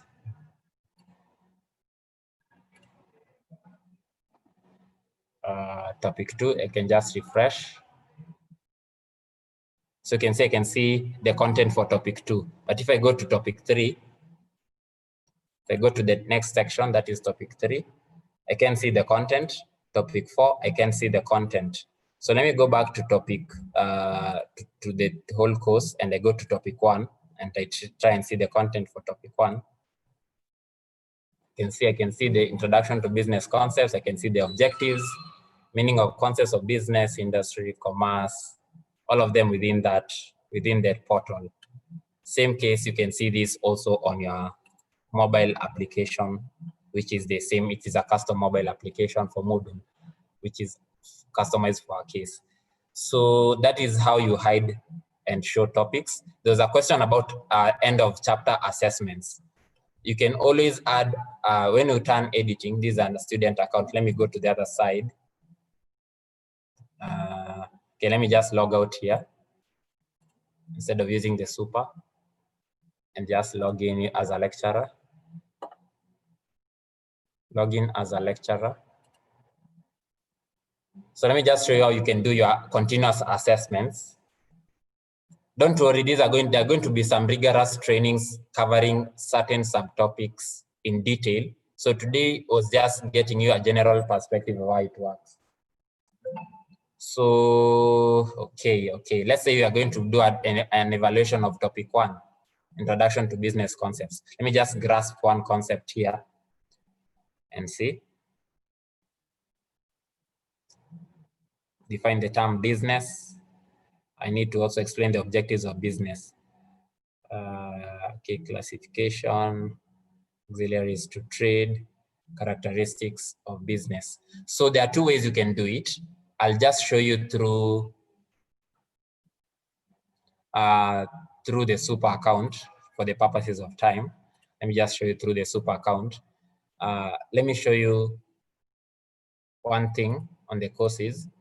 There are two ways so that I show you exactly what we would require you to do. So these are criminology class. There's a topic there. So you can see this person has actually done, there are two ways to it. This is what we actually did yesterday. You can do a page with the self-evaluation questions. Then you can give the questions in an open-ended format and just give it like that. Then a student can just self-evaluate themselves whether they can answer this. If they feel they can't answer them, they can just go back to the previous section and just try and reread what they've just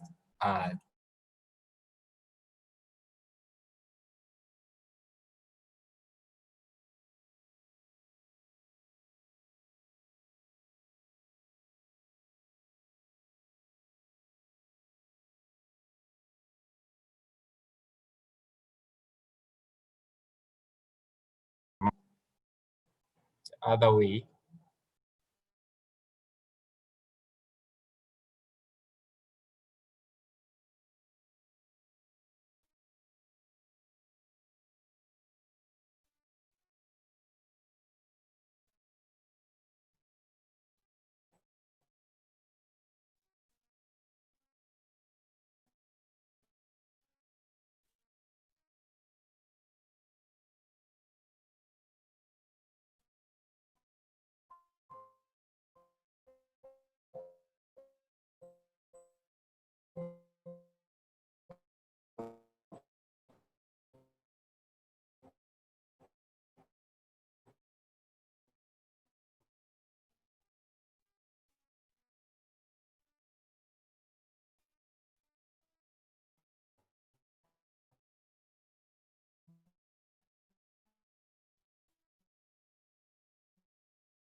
I lost my connection.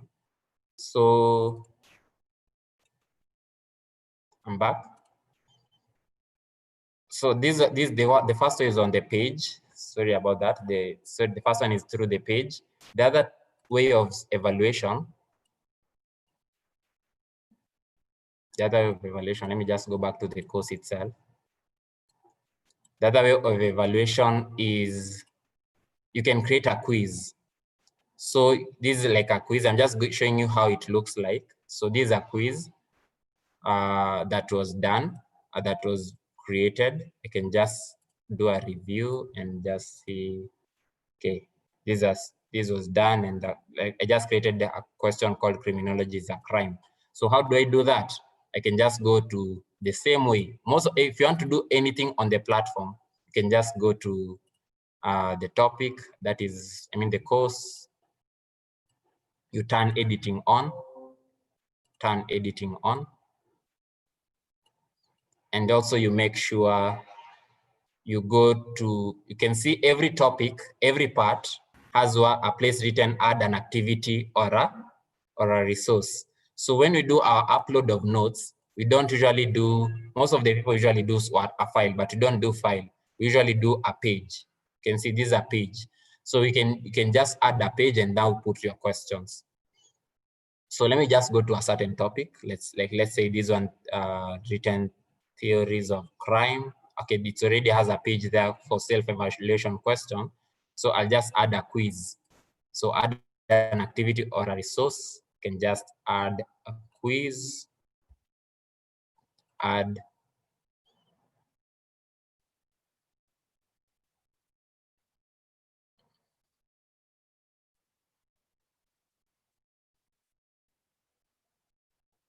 so you can see I just call the quiz demo quiz.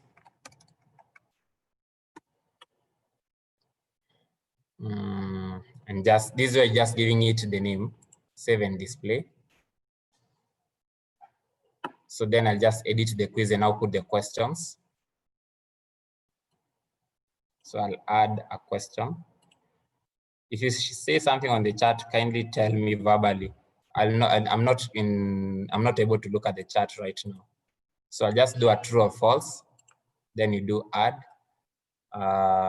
question. Then I can just say, just give a question.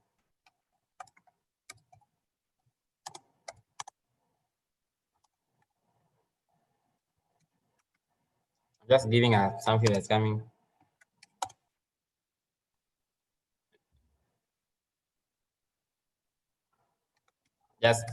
I'm just giving us something. The business are catalyst to profits. Then it's just a true false question. So the default answer is true. Then I click the correct answer is true. Then I click save changes. Is there something I've not filled? Okay. Oh, the question. Or this is the question name. So the question text is this one. The question text is here. Just say true, false, demo. Just give it that, just a demo there. Save changes. So this is how you create test. You can add so many questions. You can add another question and another and another and another. But let's just say save. Then you can preview.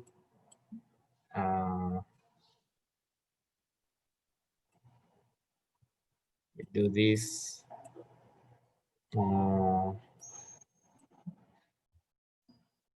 think I've saved, so I'll go back to the quiz, demo quiz. Then you can see I can try and even preview by attempting it myself. You can see business is a catalyst to profit. I can choose a false.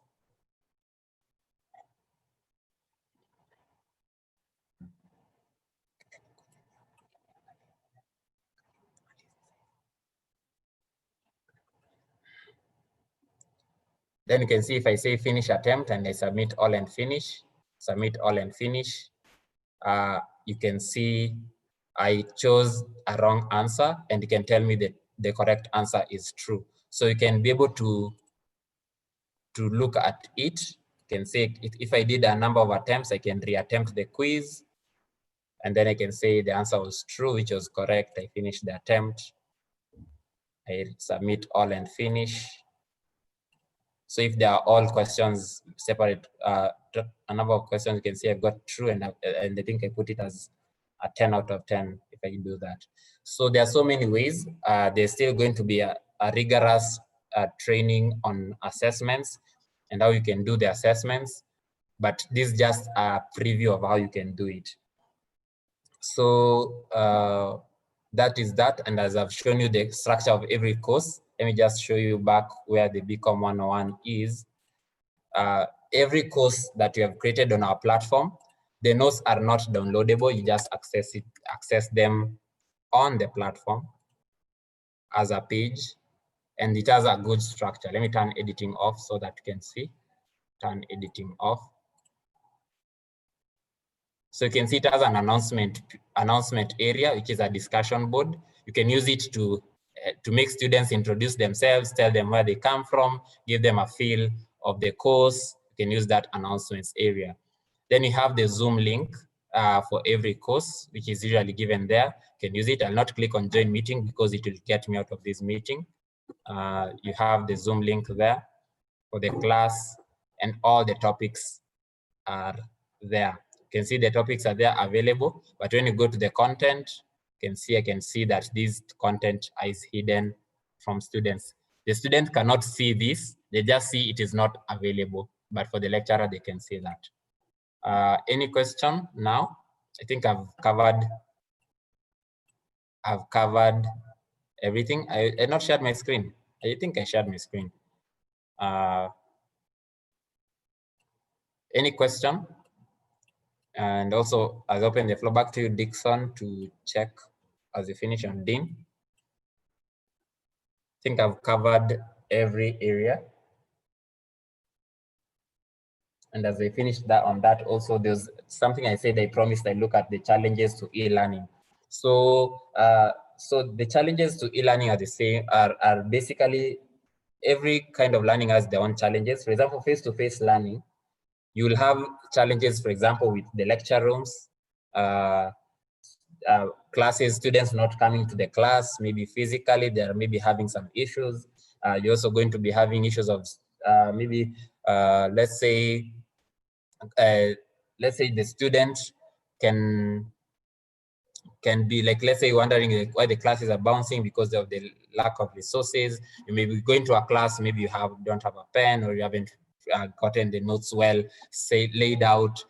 Maybe the students cannot get the notes, or maybe it's a class of 500, or let's say 500 is too much. Let's say if it's 200 students, the student at the back cannot hear you well as the student at the front. But in online learning, when I'm talking right now, if you are maybe it depends on the environment that you're in. Everyone is getting a front row seat to this training because they can hear me as long as I'm audible and I have enough internet. So the same way there's challenges in face-to-face learning, e-learning has the challenges of bundles, electricity, and also connectivity. For example, if you are in an area where there's low or not good connectivity, but all these challenges can be overcome. I always say, like, a first-year student, a first-year student is a student who applied for KUSSIPS online, got a transfer, or maybe even got an inter-university transfer online, was able to download the admission letters online, was able to register online, report to school online, register for units online. So what can be so big an issue when it comes to learning online? So you can see these are things you can be able to see. Like, for example, if that student was able to go to a cyber to get that admission letter, or be able to go to somewhere where they can get the connection, or maybe ask a friend to use it using a smartphone. Those methods that they were able to do so that they can be able to get entry into the university is the same methods and the resources that they can use to access online learning. We're also going to do a lot of follow-ups. As I've said, there are going to be some official WhatsApp groups where we're just going to be sharing official notices and also the content. Lecturers are going to be added to those groups depending on how you want it, and also you can be sharing content. So this is where only admins can send the messages. They can be able to share the notes and the materials and the notifications for classes and the consultation hours and all that. So I think I've tried and cover everything and given you a perspective of how our e-learning at Tharaka University College works. So unless there's any question, I think I'll beg to leave it at that. Unless there's any question from anyone. Open the floor to members.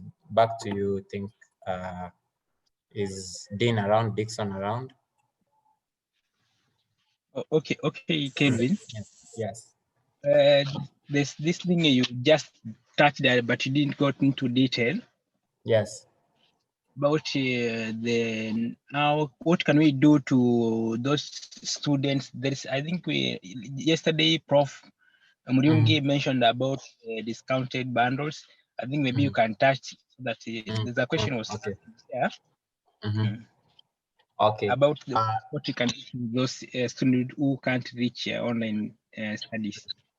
Okay, so there's the discounted bundles that maybe that have been explained. That is the 500 bob for 10 GB in Safaricom, and I think 30 GB in other networks, that is Airtel and Telcom. The university is looking at the feasibility of getting these bundles for the first-year students so that they can be able to learn and also be oriented well during this whole learning session. So the university is looking at the modalities of that. I wouldn't want to make any promises yet because it is something which is still under process, but we are actually making sure that we're doing our best to support students to be able to access these bundles. For the lecturers, I think it's very clear. With 500 bob, that means that for 2,000 bob for a whole semester, you can be able to conduct your online learning your online learning and teaching well. So, and also for the technical, there's something about the technical. If you have any technical course and any practical course, you'll be required to come on campus, be recorded, prepare pre-recorded materials so that that material is also embedded on our YouTube, on our learning management system, so that students can also getting that. So there's nothing like saying that there's a challenge of your practicals and how you can conduct the mathematics. You'll have to come on campus and make use of our learning resource center. I hope I'm clear now, Dixon. Okay, but also maybe to ask on something about how can students get the notes. I heard you mentioned that they can't even download. So it means if they miss that, how can we do that? I think I'm lost. Okay, I'm back. I think I'm back. They can't. Let me ask. They can't access by downloading the notes. What? Pardon? I mean, like now you have taught a class a certain topic, and you want those notes to reach the students. Is there a way that from that platform, student can just download the notes? Okay, let me show you something.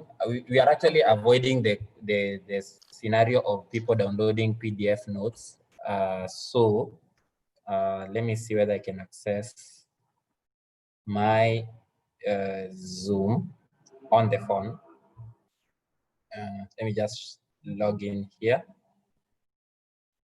and show you over the phone how it happens, how downloads happen on our platform.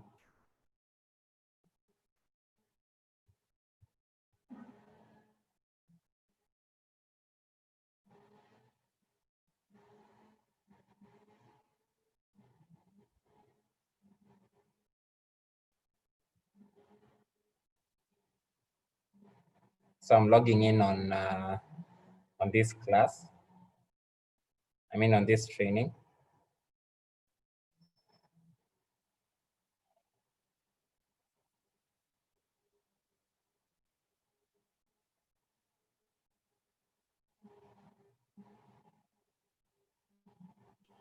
Yes, Douglas, you are next. Yes. After the question has been answered, you will be okay. Douglas. So okay, yes, let me share something. Okay. How will I share this? I'm trying to see. I'm not getting the link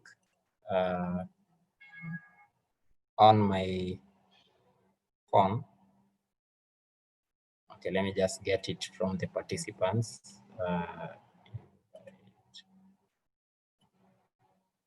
Invite. Let me just stop the share just a bit. Allow me to stop the share.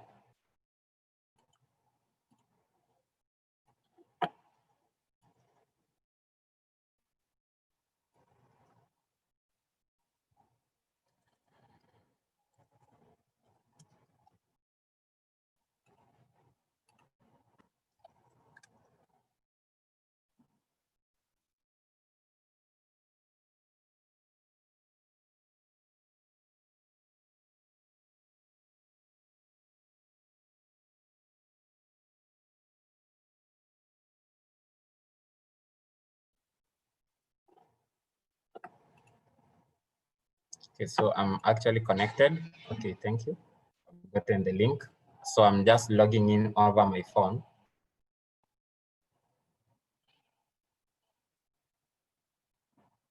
Okay, so I'm here. Let me share.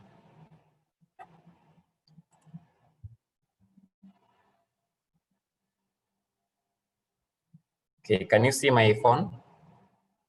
Kindly confirm you can see my phone. Yes, we can see. Okay, yes.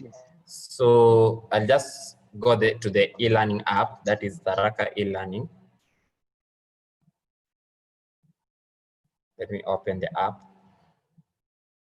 So the app is downloadable on our platform. It is there. You can just download it and install it.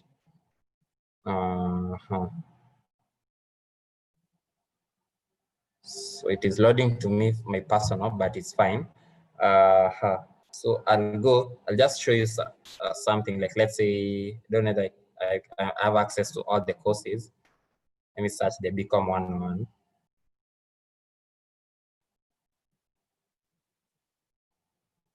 com.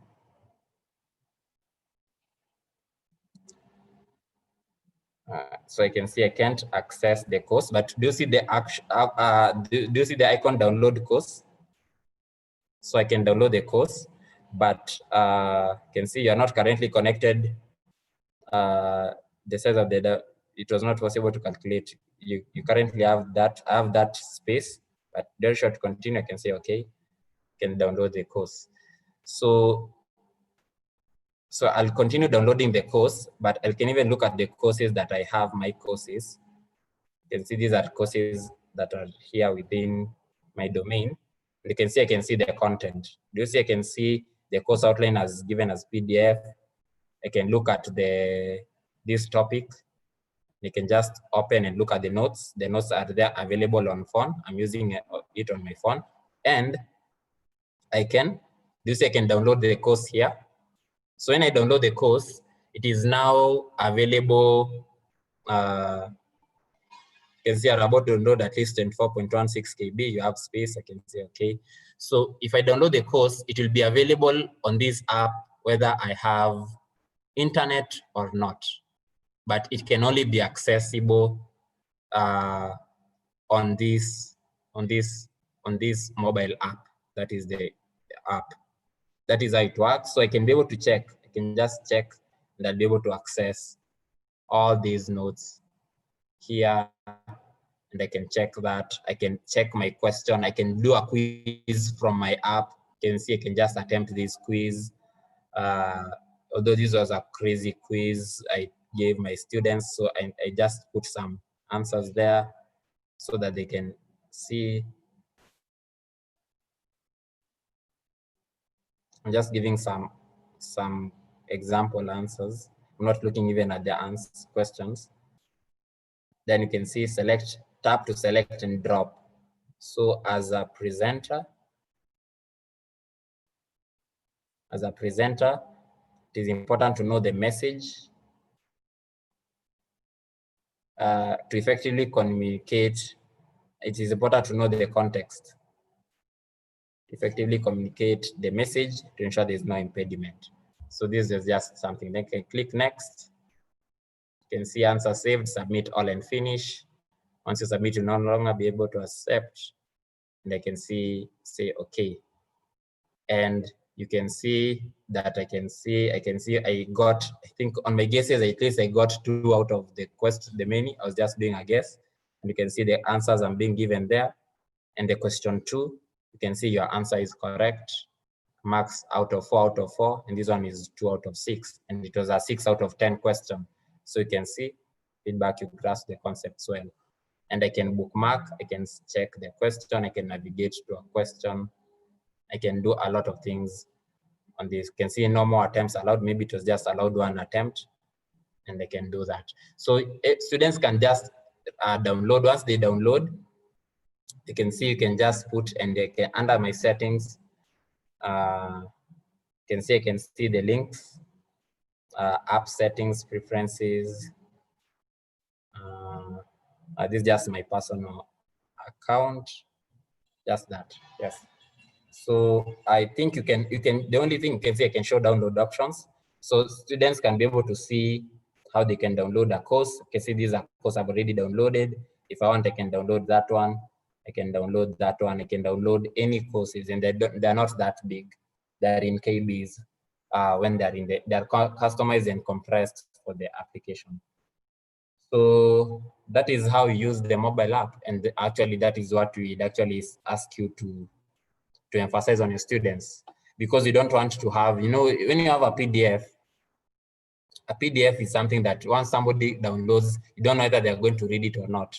But for this application, you can be able to track reading, and you can be able to see that movement has been made. If the person, let's say, reads a certain topic and goes to the next, you can still follow it up on our mobile, on the mobile, and you can be able to see that.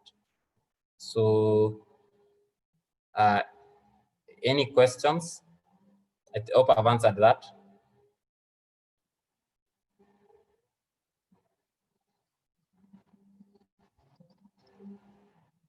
Have I answered that, question. Dixon? Yes. I have a question. Yes, hello, Kevin. Hello? Yes, yes. So it means that the student can at least access those notes without internet. Yes, they can access without internet, but they will need internet first to download it during the first instance. They will need internet to download it during the first instance, but now on subsequent checking of the notes, they'll not be needing the internet again. So for example, if I'm looking at this unit, like the one introduction to criminology, if I have access to it, I think I have.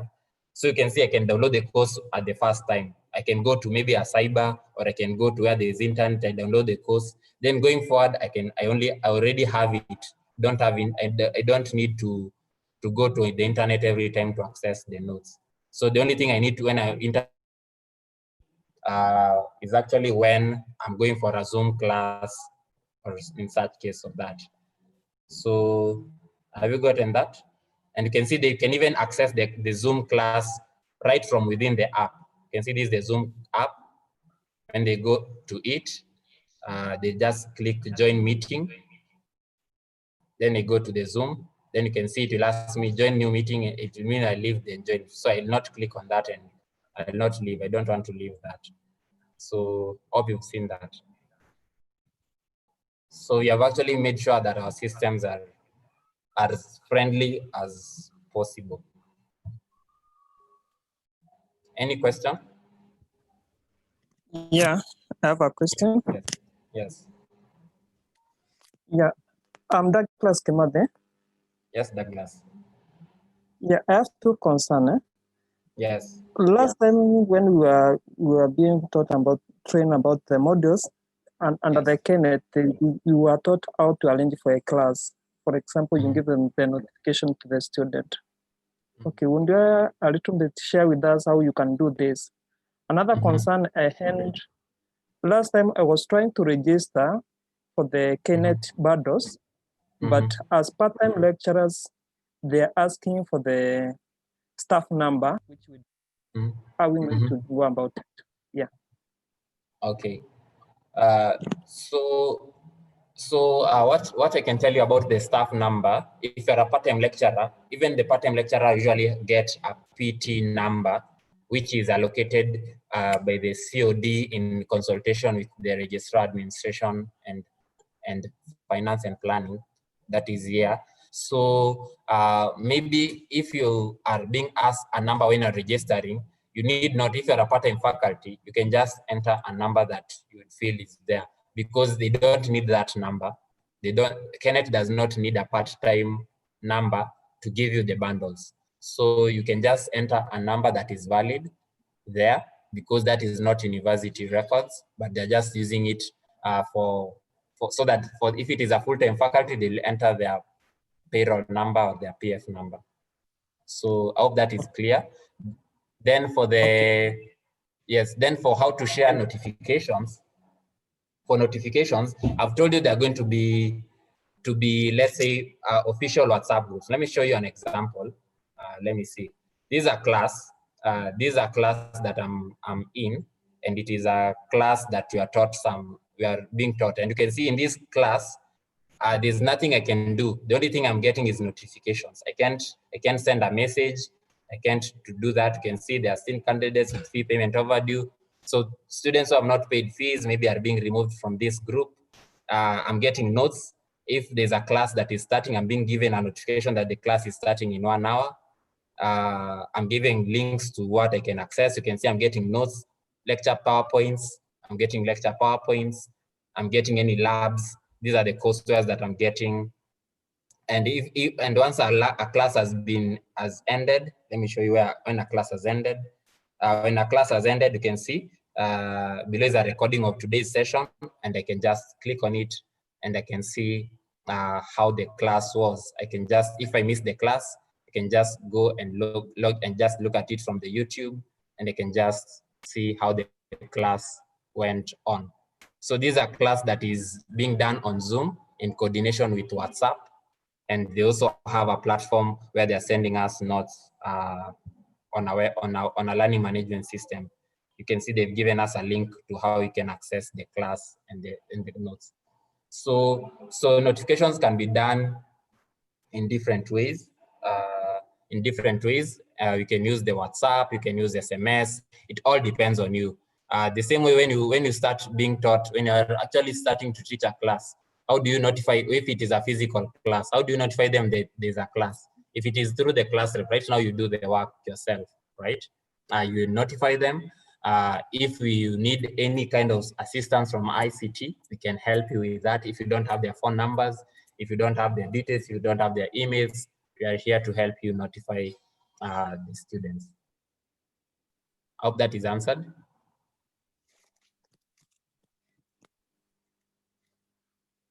I'm seeing something on the chat. Thanks. In other words, we are using a phone. One as a student is able to download. A question of great importance. Yes, we can. And I think I've shown you that. Any kind of course that has content and you can access it, and you've been enrolled to it, you can access the content and you can download the content. You can see that. So I can be able to see, and I can even see who the lecturer is. So yes, is there any question as we finish? Any other question? Any other question? So you can see I finished. You can see this course has already been downloaded. You can go to the contents. You can see the outline.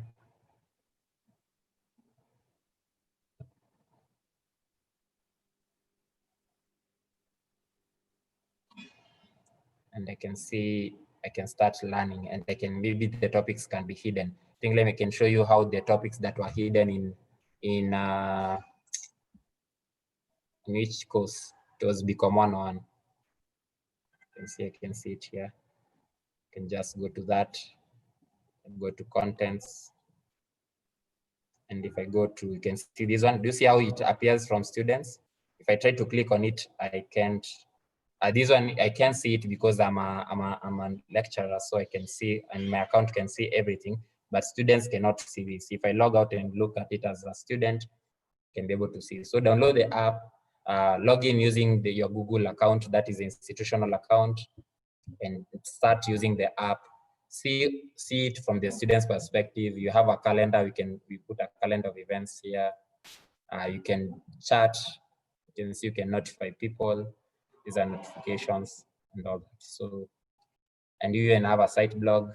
You can see any kind of entries if there's any. There's so many things that you can do with this app. With it. So site announcements, anything that we are announcing, can be able to announce here. So any question? Any other question? Any other question? Allow me to stop this share. Any question?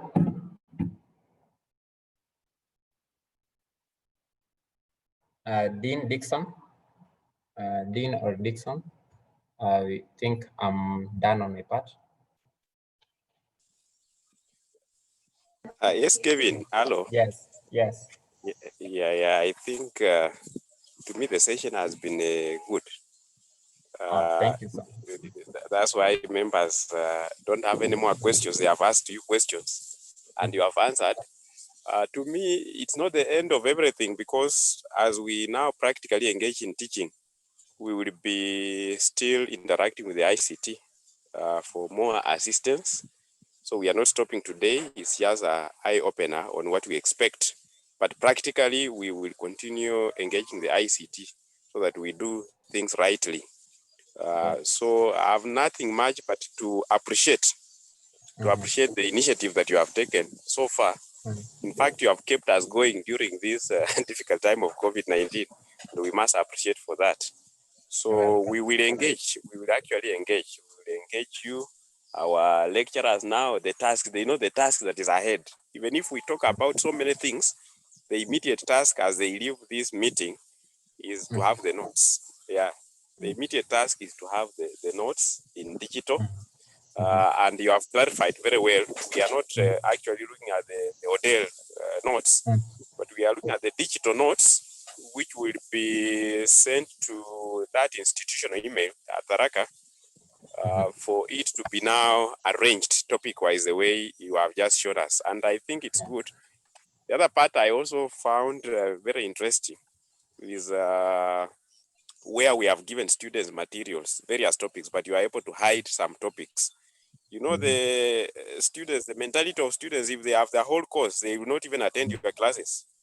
They will say, let me go and read on my own. Yeah, so that's the reason why those notes should be hidden, so that you move with them. In fact, you drive them, you move with them. And there are even cases where you can give a student even assignment in a topic ahead where they can read. By the time you open up your notes, already they have some know-how on what they are going to read. So I think also I want to appreciate the part-time lecturers. I've seen quite a number of them have joined, and even all our full-time lecturers, and the way they have interacted shows that they are ready. I think we have a very wonderful staff, members who are ready to learn, and these are energetic people, brilliant people. So what I want to encourage them is to do their best. Let us give those students the best we can.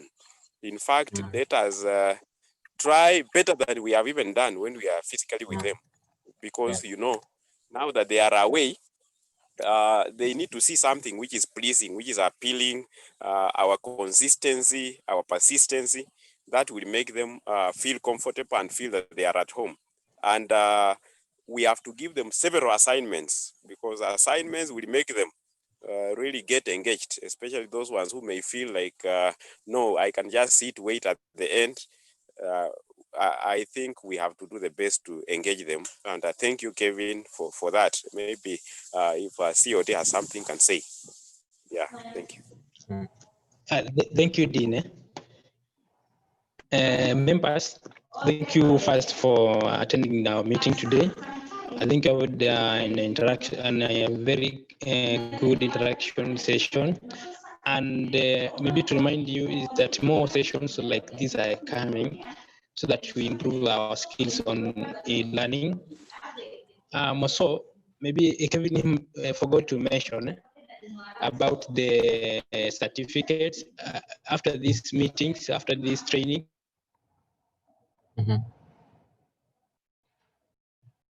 Dixon?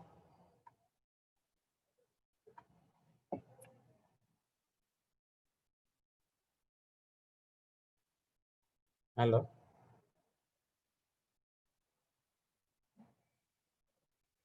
Hello? Dixon is lost. I think Dixon is lost. I thought it was me. Yeah, he was reminding members about the certificate of attendance, participation. Yes.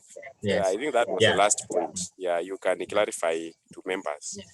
So all members who have been here live on this meeting, all of you, I had Dean, Simiu, Viona Muleke, Colin Sichene, Nelson Bogonko, Maureen Dagara, Nancy Ngoyo, Tetu Mutegi, Frida Chelangat, Douglas Kimathi, David Kilu, Eliab Godho, Simon Gitonga, Jonah Tajiri, Suleiman, I think it would be nice and prudent if you write your full name.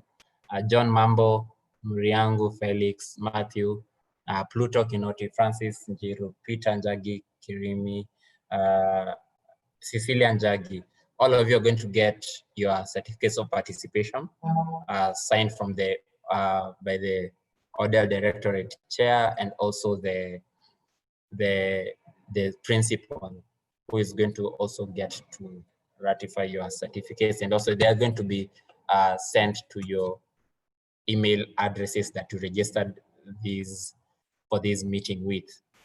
If you want, you can print it and put it somewhere, which is going to also help you. In any case, feel free to interact with us, elearning@tharaka.ac.ke. Also follow us on YouTube, on Facebook, on Instagram, on Twitter. We are on even on our website. I think we are so digital, and we are in every social media platform, and also in every on the website, and also on YouTube. So also this training has been live on YouTube. I think you've seen that. on your notification. Then you're going to also get anything else that you'd want. If you had any support, I've shared, I think, the link or the YouTube link. I think one of us asked whether they can be sent the links that were being shared. Maybe when I shared with you the links for the Zoom trainings to your emails, that will come together with your certificate. And if you have anything you would want right now, you get that. So yes, Simon is asking about giving students printed certificates. We are on COVID situation, COVID era. So so right now, sending out, how do we do that? Do we do it physically? How do we do it? So if somebody wants a printed certificate, they can get it later on, maybe by requesting for it. But right now, we'd prefer sending the certificates digitally because it's an online course, so you learn it online. So you can get your certificate online also. Yes, there's somebody wanted to say something. Yeah. Yes. I was asking maybe if someone and written one name and want name to appear in the certificate, whom will that person use that other name?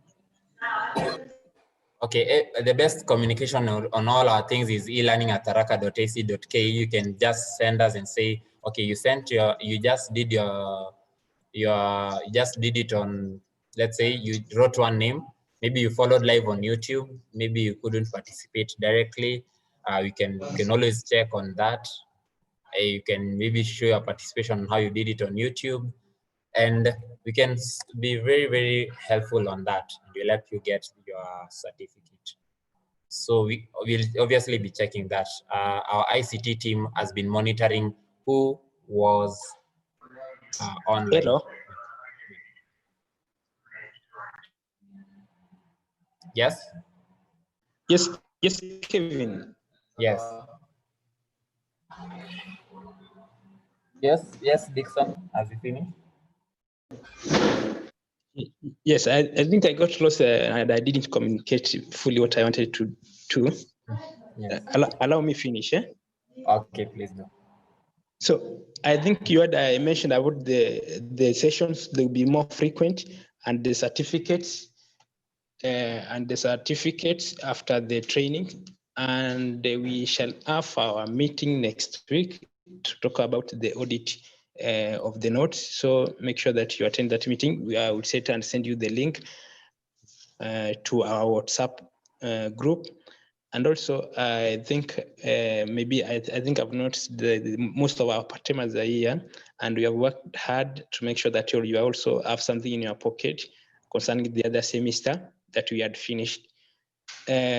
Also, I will send the link to get the mobile app for our e-module in our WhatsApp group for those who can't access it, have difficult to access it. So I will make sure I make it easier for you. So make sure you download it on your phones. And also, because this is e-learning and everybody should be very active in online platform. So even maybe I send messages, most of the messages I would be sending those messages using our WhatsApp group. That is our official TUK Business Administration WhatsApp group. So let's have some seriousness on the online platforms, because you see we are doing everything online. So that is my communication.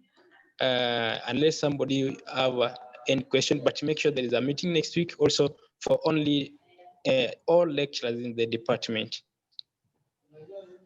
not students. Thank you, Kelvin. Thank you, and we appreciate so much for everything. And maybe I have not forgotten that we have a faculty and a department ICT person, that's Felix, is ready to assist you. I think I shared that number earlier, but I will do it again. Maybe Felix, when you ask you to do it, I think it's in the meeting, so he'll be ready to assist you guys. So at least we engage our students, because there are clients. I don't want to lose even one student because we are unable to deliver online teaching. As I said earlier, because this platform is equal to every university, so let's show some seriousness and at least be like a stronghold from our side. So thank you for everything, and I say congratulations for all of you, and thank you so much for attending this meeting. Also, those new part-timers that we gave classes, and we are a very serious department and faculty at the same time. So make sure at least also as you join us, this the pace. So continue with the same pace. Give us those ideas. Maybe you had from somewhere else. We are ready to even to incorporate those ideas in our area and to see how we can improve it. Thank you so much. Thank you. Yes, back to Kelvin. Okay, thank you so much. Okay, so there's about something about printed certificate. I have no issue because you can just print it yourself. Just go to a cyber. You are going to make them in high resolution. Go to the cyber, ask them to print them on an embossed paper, and they'll print them for you physically. So I wouldn't want to promise any printed certificates. That's one thing I'm sure. And I wouldn't want us to have preferences on that. But you can go and get, I think I have a lot of digital certificates I've gotten since Corona started. And some I've printed them, some are still in digital format. So you can get them. And I think you can't ask, maybe I can't ask a South African company or a South African trainer to get me a printed certificate. It can only be feasible if you thought of me as having it, you are in the same locality. So let's not really make a big issue out of it and just say a certificate is a great incentive, but we are not promising that you're going to give you printed certificates for that. It's just going to be digital, and you can print them as you wish. If you're going to present them somewhere, you can go and print them somewhere. The same way, I think these days you get your good conduct online, right, Dixon? You get your certificate of good conduct online, then you go and print it. So let's have it in that format. So unless there's anything, I think I'll call it class and training. Thank you so much for participating. It was a long one. I'm sorry, maybe if I kept you too long, but yes, it has been great. And I think you've learned something and I'm thankful. Have a lovely time and let's meet in the next training because these trainings are one of the many trainings that you're going to be having. Thank you so much. Back to you, Dixon or Maureen, or yes, Maureen, I can see you said something. Can maybe finish up for us with a word of prayer.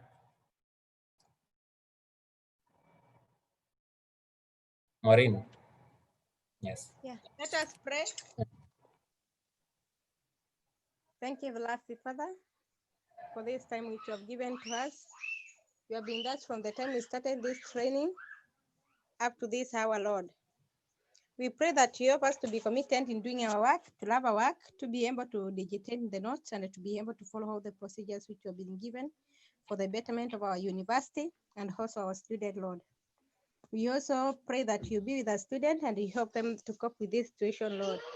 Forgive us trespasses, Lord, and give us energy to work. Yes, in Jesus' name we pray, believe, and trust Him. Amen. Amen. Amen. Have a lovely time. Thank you so much for joining. It has been